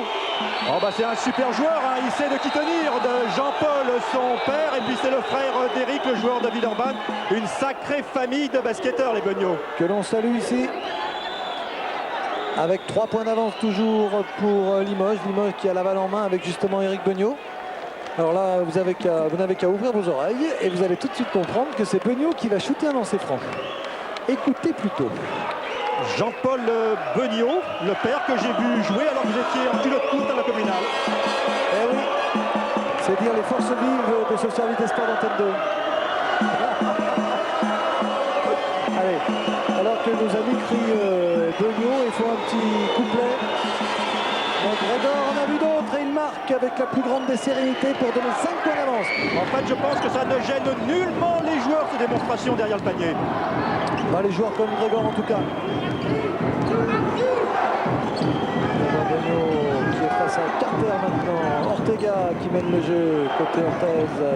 Anderson très discret, vous l'avez dit, mais ô combien efficace. Grégory avec une bonne défense de Michael Brooks qui a gêné Grégory, non du shoot, mais c'est Anderson qui prend le rebond contre. C'est pas sûr qu'il y ait la faute sur Ostrovski, c'est pas faux, c'est pas sûr. On va voir ça au ralenti. C'est vraiment pas sûr du tout. Allez, ralenti de ce contre d'Ostrovski pour voir s'il a vraiment accroché le bras ou s'il a pris le ballon. René Champagne, voilà. Moi j'ai vu la balle sur la main sur le ballon. Regardez, on va le voir.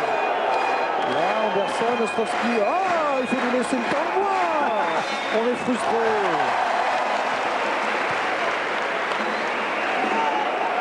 Et on retrouve donc Anderson dans ses francs pour amener Orthez à 3 points. C'est fait. À 3 points en tête, c'est vraiment rien du tout. Ça nous promet en tout cas un final explosif à l'image de Grégoire Beugnot qui vient de donner à Ken Dancy. Dancy n'a jamais autant joué cette saison. Dancy pour Beugnot. Oh, quelle défense d'Anderson sur Dacoury. Bonne passe de Beugnot pour Dancy. Et ça fait 5 points d'avance. Ortega. Et il fait toujours aussi chaud. Deganis, Anderson. Anderson, Deganis en tête de raquette. Il va marquer sans problème. Alors je peux vous l'annoncer parce que Deganis, quand il est dans cette position, il a d'une adresse phénoménale. Ah, il fait un bon match, Deganis. C'est un très bon match et Fischer qui encourage ses équipes. Il sent là qu'à 10 minutes de la fin, c'est le moment de ne pas se laisser distancer. Et vous avez vu qu'il y a 4 joueurs à 3 fautes côté Limoges. Oh là là là là. Quel beau geste. Quel joueur, quel joueur ce Dacoury. 2 points seulement, dit l'arbitre, car Dacoury avait le pied sur la ligne. Et De Ganis qui n'est pas dans l'axe du panier, donc je ne pouvais pas vous annoncer son panier. Avec Beugnot, attention, là, l'occasion pour Limoges de reprendre son avantage de 7 points. Voilà qui est fait. 80-73, c'est un rouleau compresseur cette équipe limogeuse. Ortega.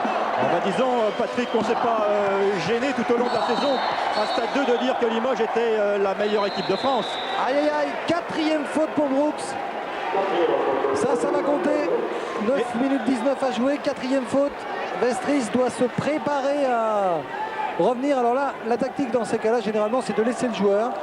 Car il est dans le match, il est dans le rythme. Et plutôt que de le laisser se refroidir 4-5 minutes sur le banc et de le faire revenir, il vaut mieux tenter le tout pour tout, le coup de poker. Il est chaud, il sait qu'il faut qu'il ne fasse pas de faute. Jackson qui vient de remplacer De Ganis à l'instant même. On va essayer de profiter des 4 fautes de Brooks, c'est-à-dire que Grégory devrait être beaucoup servi intérieur. Oh là là. Il a de la chance, hein. Oui, ça c'est de la réussite. Oh, qu'il a de la chance, Ortega.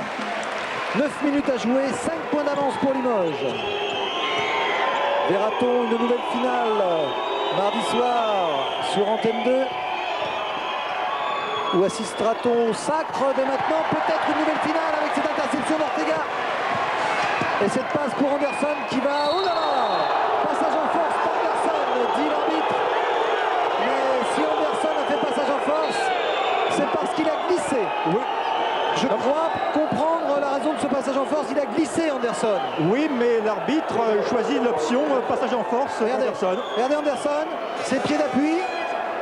Regardez, il glisse là. Ah, c'est délicat. Qu'est-ce que c'est difficile d'arbitrer ce genre d'action.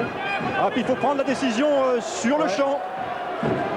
Là, c'est vraiment... Mais enfin, il a son pied d'appui a glissé un peu. Regardez, il a le pied d'appui à gauche.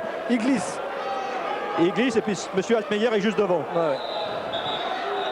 Ah, c'est... Arbitrer un match de basket, c'est vraiment très délicat. C'est pour ça que nous hésitons beaucoup à critiquer les arbitres. Et d'ailleurs, nous le faisons pratiquement jamais. Surtout en basket. C'est vrai qu'il faut avoir beaucoup de respect pour ces gens-là, car c'est mission impossible que de ne jamais se tromper au basket. En tout cas, messieurs Marzin et Altmeyer tout à l'heure avaient sanctionné Limoges à 2 reprises sur des fautes offensives. Cette fois-ci, c'est Orthez qui est sanctionné. C'est dire qu'on équilibre, enfin on équilibre, non, on arbitre en son âme et conscience. Et que, croyez-moi, ils sont comme les commentateurs de télévision, ils ne sont pas pour une équipe ou pour l'autre. Enfin, à part Richard Lyon qui est peut-être un petit peu pour Orthez. Ah bah non, si vous dites ça, alors... Allez, on revient à la finale avec Richard Dacoury. Et un nouveau passage en force, peut-être pour équilibrer, sait-on jamais. Mais passage en force de Richard Dacoury. On va revoir ça en ralenti. Ah, quelle ambiance là. On fait tout pour chauffer Hervé Dacoury. C'est vrai que la défense, oui, alors là, tout à fait juste. Ortega est absolument immobile.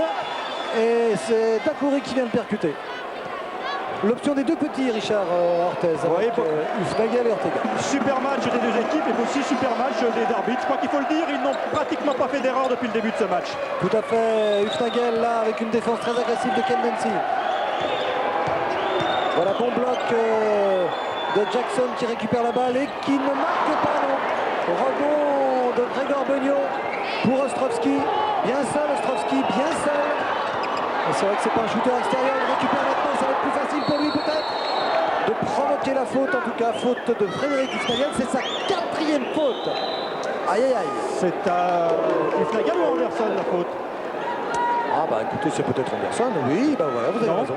Vous avez raison. Ah bah oui. Ah bah voilà. Ah, j'ai vu clair là-haut. Ah oui, vous alliez dire pour une fois, non? Non, pas du tout, pas du tout. Je vous laisse décrire le lancer franc d'Ostrovski car la France entière sait que vous êtes pour Limoges. Ah, c'est amusant. On continue avec Ostrovski qui marque ses 2 lancers francs. Ostrovski, je peux vous dire qu'il a une qualité, il est né du côté de Lyon. Allez, on revient sérieux, il reste 7 minutes 55, finale du championnat de France, retour. 82-75, 7 points d'avance. Avec la balle à Limoges, avec ce rebond de Stefan Ostrowski. Et cette passe à Collins qui va marquer sans opposition. 84-75. Attention, 9 points comme vous l'avez dit. Et à temps mort, on va écouter sans doute Georges Fischer parce que c'est de ce côté que ça va pas très bien. Eh bien écoutez, on va aller voir Georges Fischer, oui effectivement, car c'est là qu'il faut réagir, 9 points d'avance pour Limoges. Les gars, on attaque! Nous sommes trop passifs! Il faut qu'on arrive à faire notre système avec les passes, plus sèches, le mouvement plus net. We're not moving and setting good backs. On fait tout à moitié. Maintenant, pour qu'on monte, Fred, tu annonces. On monte, tu annonces chaque fois. Si c'est zone, tu annonces. Tu passes, tu coupes et tu reviens. Look at the defense now, les gars. 7-40. On a le temps. Et maintenant, on se ballon. Trop passif, a dit Georges Fischer au début de cette intervention. Enfin, tout est relatif, car j'ai rarement vu un match aussi rapide. Oui, avec tout le paradoxe là, de l'entraîneur du basket. C'est vrai que Georges Fischer est en train de dire à la fois on a le temps, et c'est vrai qu'on a le temps avec 7 minutes 40 à jouer. Mais c'est vrai qu'il faut aussi réagir et il faut choisir entre le tout pour le tout et le jeu posé. Ça va être toute la clé de ce match. Avec Grégory. En tête de raquette qui se retourne et qui pénètre, c'est bien fait. Alors pourquoi fait-il ça, Grégory? Eh bien parce que Brooks a 4 fautes et qu'il sait que Brooks ne peut pas défendre normalement. Donc il choisit de jouer intérieur sur lui. C'est bien fait. Vestris et Carter se préparent à faire leur rentrée. Oh là là, ça fait une faute, ça indiscutable. Faute sur Grégor Beugnot, alors que Brooks est sanctionné pour la 4e fois. Que dis-je, Grégory? Alors là, ça équilibre tout, cher ami Richard. Oui. On se retrouve avec les 2 pivots à 4 fautes. Oui, 4 fautes pour Grégory. Il reste tout de même un peu plus de 7 minutes, c'est beaucoup. C'est beaucoup, et en 7 minutes, eh bien, il va falloir que Grégory fasse très attention. Alors que Brooks est allé se rasseoir et que Georges Vestris va tenter de profiter justement de la 4e faute de Grégory pour tenter des paniers intérieurs et profiter du fait que Grégory n'osera pas défendre comme il sait le faire, alors que Grégor Beugnot donne ici 9 points d'avance. Beugnot irréprochable au lancer franc, 6 sur 6.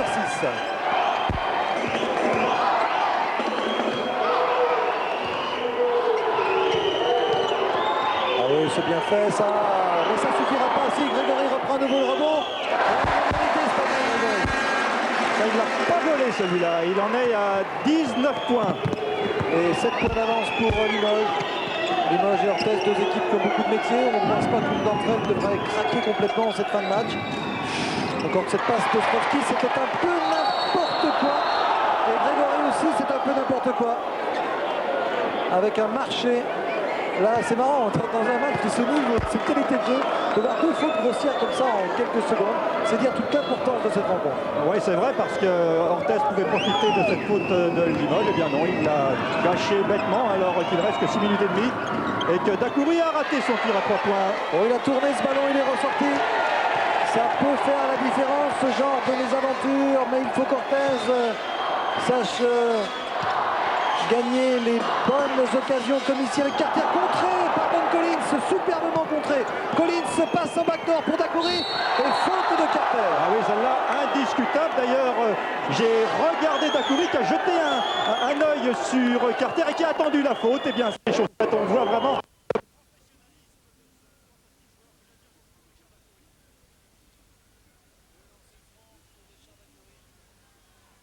Le public qui s'échauffe et tu auras peut-être l'occasion, Patrick, de s'échauffer encore toute cette nuit pour les 24 heures de basket à Cassel, un petit village des Landes. Alors tous les téléspectateurs qui nous écoutent peuvent se rendre à Cassel où on organise les 24 heures de basket. Le coup d'envoi sera donné à 20h par Mathieu Bisseni. Et voilà.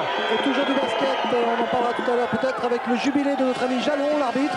Il ne nous a même pas appelé pour qu'on l'annonce. Il fait preuve toujours de beaucoup de discrétion et d'humilité. Eh bien, Christian Jalon fête son jubilé à Boin, dans la Loire, le 20 mai. Allez rendre hommage à cet arbitre, Huftagel pour Carter. Avec Gadou pour Jackson. Ce sont des points capitaux maintenant. Jackson l'a compris.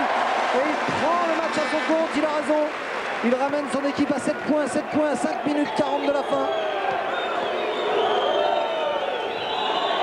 Ostrovski face à Skeeter Jackson. Ostrovski, oui. Oh, qu'il a été difficile ce panier. Ça va être difficile de prendre Ostrovski en défaut dans ces cas-là. Ah là, le match à 5 minutes 30 de la fin et 9 points pour Limoges. Orthez va commencer à tenter des choses difficiles. Comme un panier à 3 points de Carter par exemple. Non. Oh là là, ça aurait pu remettre Orthez en selle. Mais ça peut au contraire donner l'occasion à Limoges de passer la barre des 10 points. Et à 5 minutes de la fin, ce serait un avantage bien important pour Limoges. D'ailleurs, les joueurs de Limoges qui sont sur le banc l'ont compris, qui commencent à se lever, qui ont commencé à se lever comme si le match était gagné. Attention à Collins. Oui, Collins qui donne 11 points d'avance. Les supporters d'Orthez prennent un petit coup sur la tête là. 4 minutes 50 à jouer, mais rien n'est fait, rien n'est fait. Non, c'est vrai, rien n'est fait, mais enfin, moins de 5 minutes et 11 points, c'est très délicat à remonter face à une équipe comme Limoges. Avec Freddy Stadion, Ostrovski a failli lui prendre la balle. Carter qui préfère pénétrer et qui provoque la faute. Faute à Collins. Oui, tout à fait, c'est sa 4e aussi. Voilà, si on a la prolongation, ce serait dramatique. Don Collins, 4 fautes. Brooks, 4 fautes. Dacoury, 4 fautes. Alors que du côté d'Orthez, seuls Gadou et Grégory comptent 4 fautes. Carter, Hufnagel et Anderson, 3. Donc léger avantage là en ce qui concerne les fautes pour Orthez, mais ce n'est pas avec les fautes qu'on gagne un match de basket. Enfin, pas toujours. Au lancer franc, Howard Carter. Qui a toujours réussi ses lancers francs jusqu'ici et qui, oh là là, faut jamais dire ça. Tentative à 2 points, a réalisé 5 sur 11. Ah si, vous n'avez pas parti là, c'est bien Richard. Non, parce qu'après les réputations se font vite. Hein. Oui, c'est vrai. Anderson qui prend la place de Carter. Et on va faire un... Voilà, oui, on monte d'un cran là. On fait une défense tout terrain. Ah oui, là c'est normal, à 4 minutes 30 de la fin, 9 points de retard. Il faut absolument empêcher Limoges de marquer ce panier. Collins, oh là là, quelle tension. Le titre de champion de France se joue maintenant. Don Collins qui choisit de pénétrer et de marquer. Oh là là. Exactement comme il l'a fait à Limoges la semaine dernière. 11 points d'avance, 4 minutes 15 à jouer. Le titre de champion de France se joue dans les secondes qui viennent avec Didier Gadou. C'est bien ça, Didier Gadou. Et Gadou qui n'aura pas raté beaucoup de tirs depuis le début de cette partie. Il en a raté 2 puisqu'il a fait 3 sur 5. Et il n'a raté aucun lancer franc puisqu'il a fait 2 sur 2. 3 minutes 55 à jouer. Limoges choisit bien entendu de garder la balle le plus longtemps possible avec cette pénétration de Grégor Beugnot qui est allé s'empaler contre Deganis. Grégor qui est couché sous le panneau et qui en rajoute un petit peu, j'espère, parce que... Pas sûr, parce que Deganis est un monsieur qui est difficile de déplacer et Beugnot a cogné sérieusement Deganis. Et René Champagne qui aime beaucoup ces images de... Regardez, oui, accroché, oui, il a touché un petit peu. Ouais. Nous propose cette image avec donc 2 lancers francs pour Grégor Beugnot qui va sans doute être copieusement applaudi par le public quand il va se relever. Vous l'entendez? Mais c'est une faute tout à fait involontaire de Deganis. Bien sûr, surtout que ce sont les meilleurs amis du monde.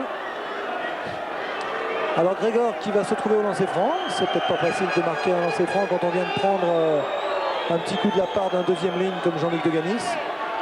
Vous savez que Deganis a failli faire une carrière au rugby, puis finalement il a choisi le basket. Un coup très rude à la mâchoire, plus le bruit infernal depuis maintenant près d'1 heure et demie, évidemment, ça résonne. Alors on va voir si Grégor Beugnot est capable de prendre le dessus et de réussir à se lancer comme il a réussi les autres jusqu'à maintenant. Eh bien non. Vous voyez que Grégor ne faisait pas de cinéma. Grégor Beugnot dont on ne sait pas encore s'il restera à Limoges l'an prochain. Il est demandé par de nombreux clubs. Grégor Beugnot qui est bien sûr un des meilleurs meneurs français. Et c'est Domori qui est le candidat à la succession, paraît-il. Ah oui, on dit même... À moins qu'il vienne à Orthez. Ouais, ça fait aussi partie des suspens de cette fin de saison. Mais pour l'instant, intéressons-nous au match à 3 minutes 30 de la fin. Shoot à 3 points du Fnagel. Bon. Aïe, aïe, aïe, aïe. 10 points d'avance pour Limoges. 3 minutes 30 à jouer. Si Limoges marque maintenant, ça va être bien difficile pour Orthez. Ortega qui va peut-être rentrer dans quelques secondes.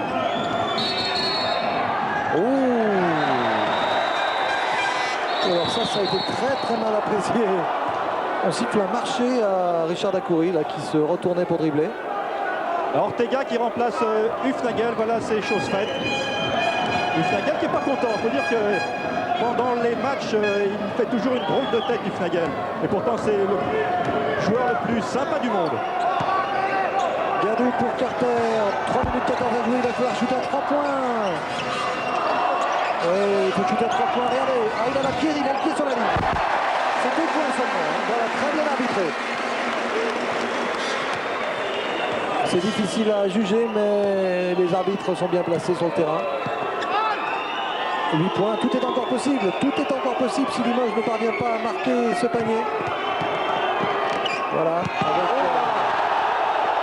Grégor Beugnot à 3 points, que c'est risqué. Et le rebond est pour Orthez, tout peut encore arriver. Carter qui va se bloquer peut-être, non, qui préfère shooter à 2 points. Oui. 95-89,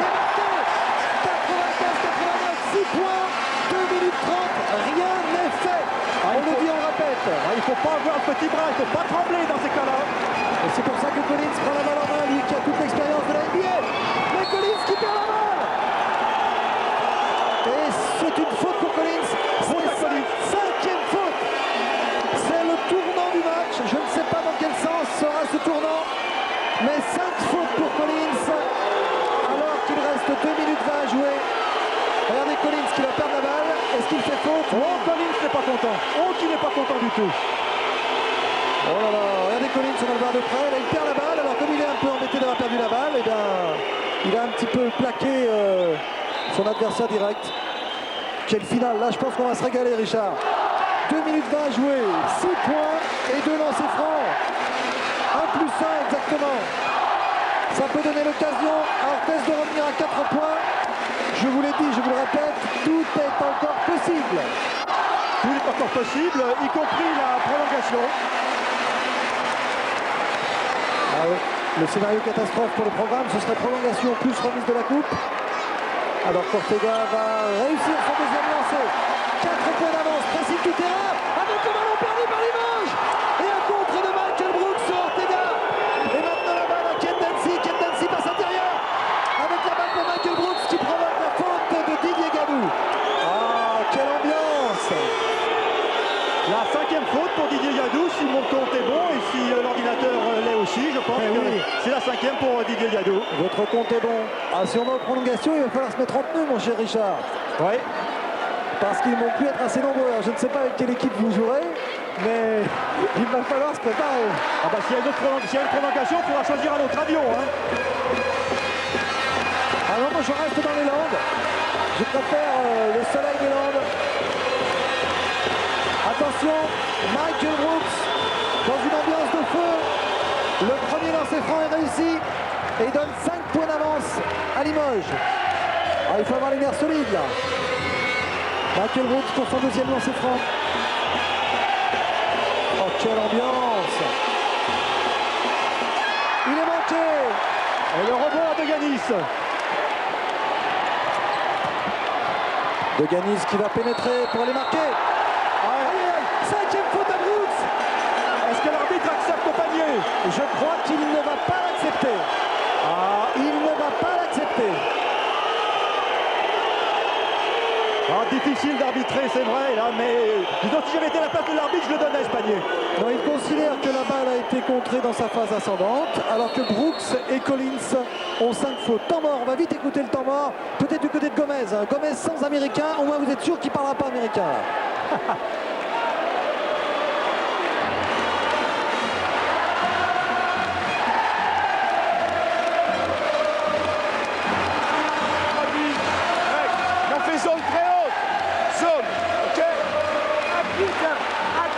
Actif ici. Maintenant, si Grégory rentre, il faut monter sur lui à 3 points. D'accord? Ok. On doit jouer vite. Il faut courir, les gars. Jouez sur Stéphane en attaque. Plus sur Steph en attaque, d'accord? Let's go. Alors, je pense que vous avez vu la concentration non seulement de Michel Gomez, mais des joueurs. Et en fait, dans ces cas-là, les joueurs donnent souvent leur avis à l'entraîneur. C'est le cas de Grégor Beugnot. Eh oui, je peux vous dire que ça va être difficile pour Limoges parce que Limoges a perdu un petit peu ses références avec les 2 Américains sur la touche. L'occasion pour Orthez de revenir, rendez-vous compte, à 2 points, à 3 points exactement. Si jamais De Ganis réussit ses deux lancers.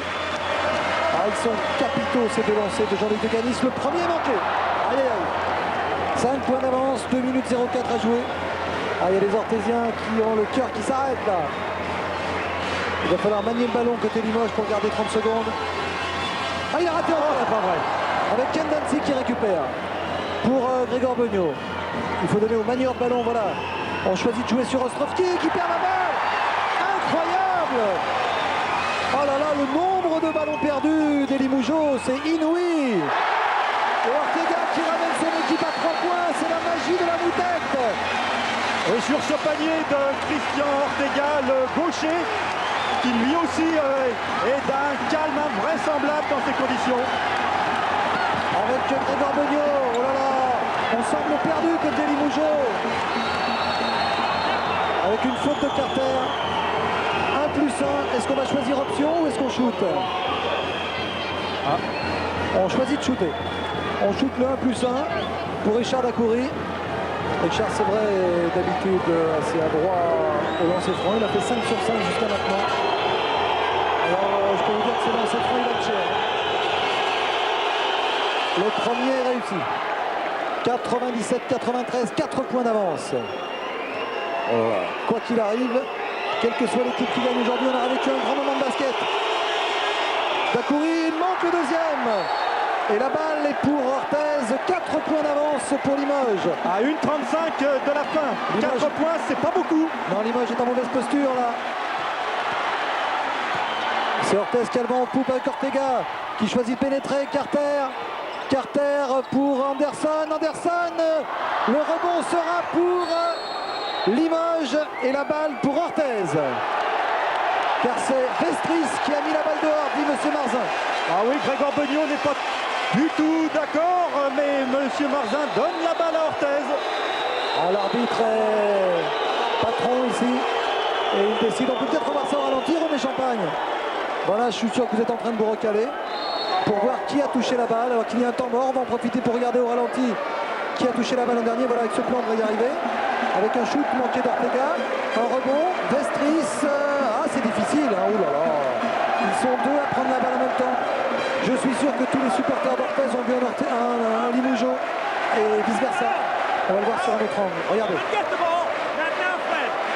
fois que tu passes, tu fais une corner. We're going to set another pick for you right here. So you come right off the pick, you're going right. C'est pas évident. Set a good pick for you.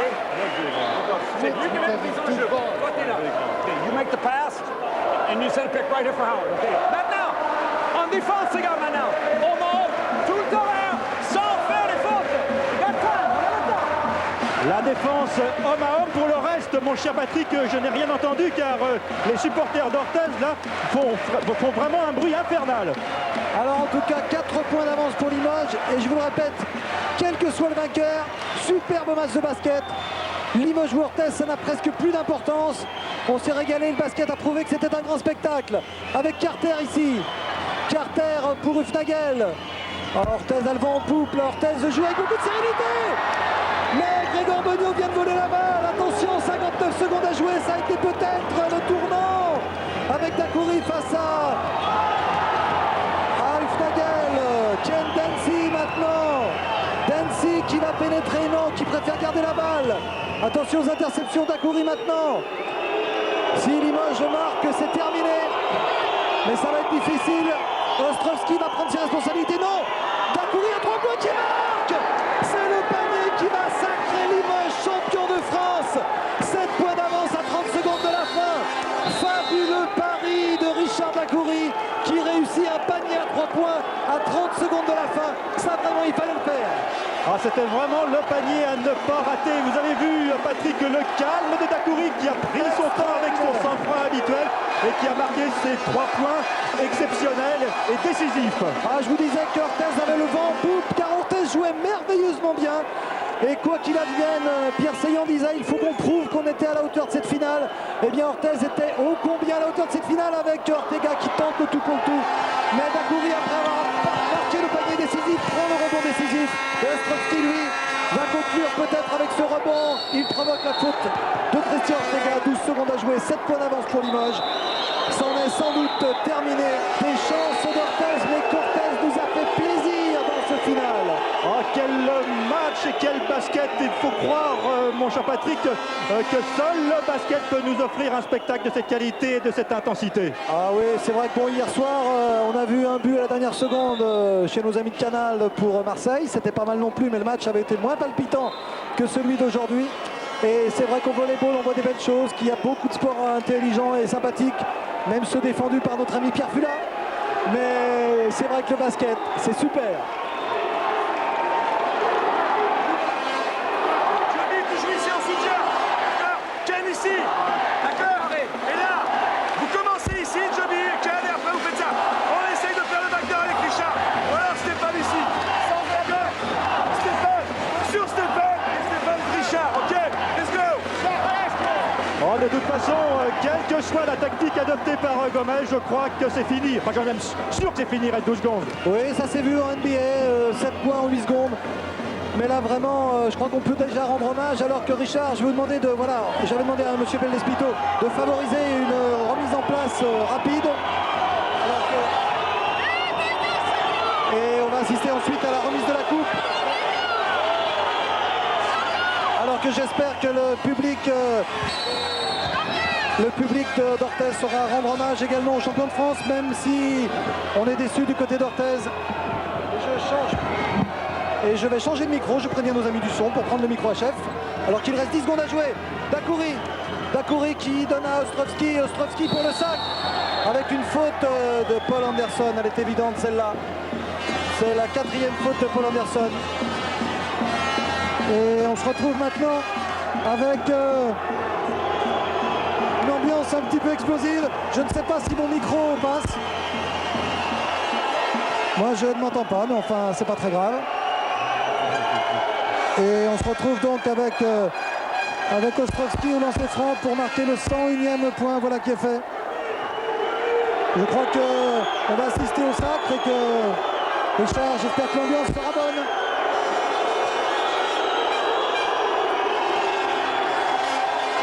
Voilà, c'est fini, 5 secondes à jouer. 102-93. Hufnagel réussit. Un panier complètement fabuleux. Oh, que c'est dommage de voir qu'Hufnagel est capable de réussir une chose pareille. Et Cortez est privé de la balle. Je crois que les premiers mots, Richard, on peut les demander aux perdants car ils ont vraiment été superbes. Xavier Popelier, Richard Dakouri, Richard.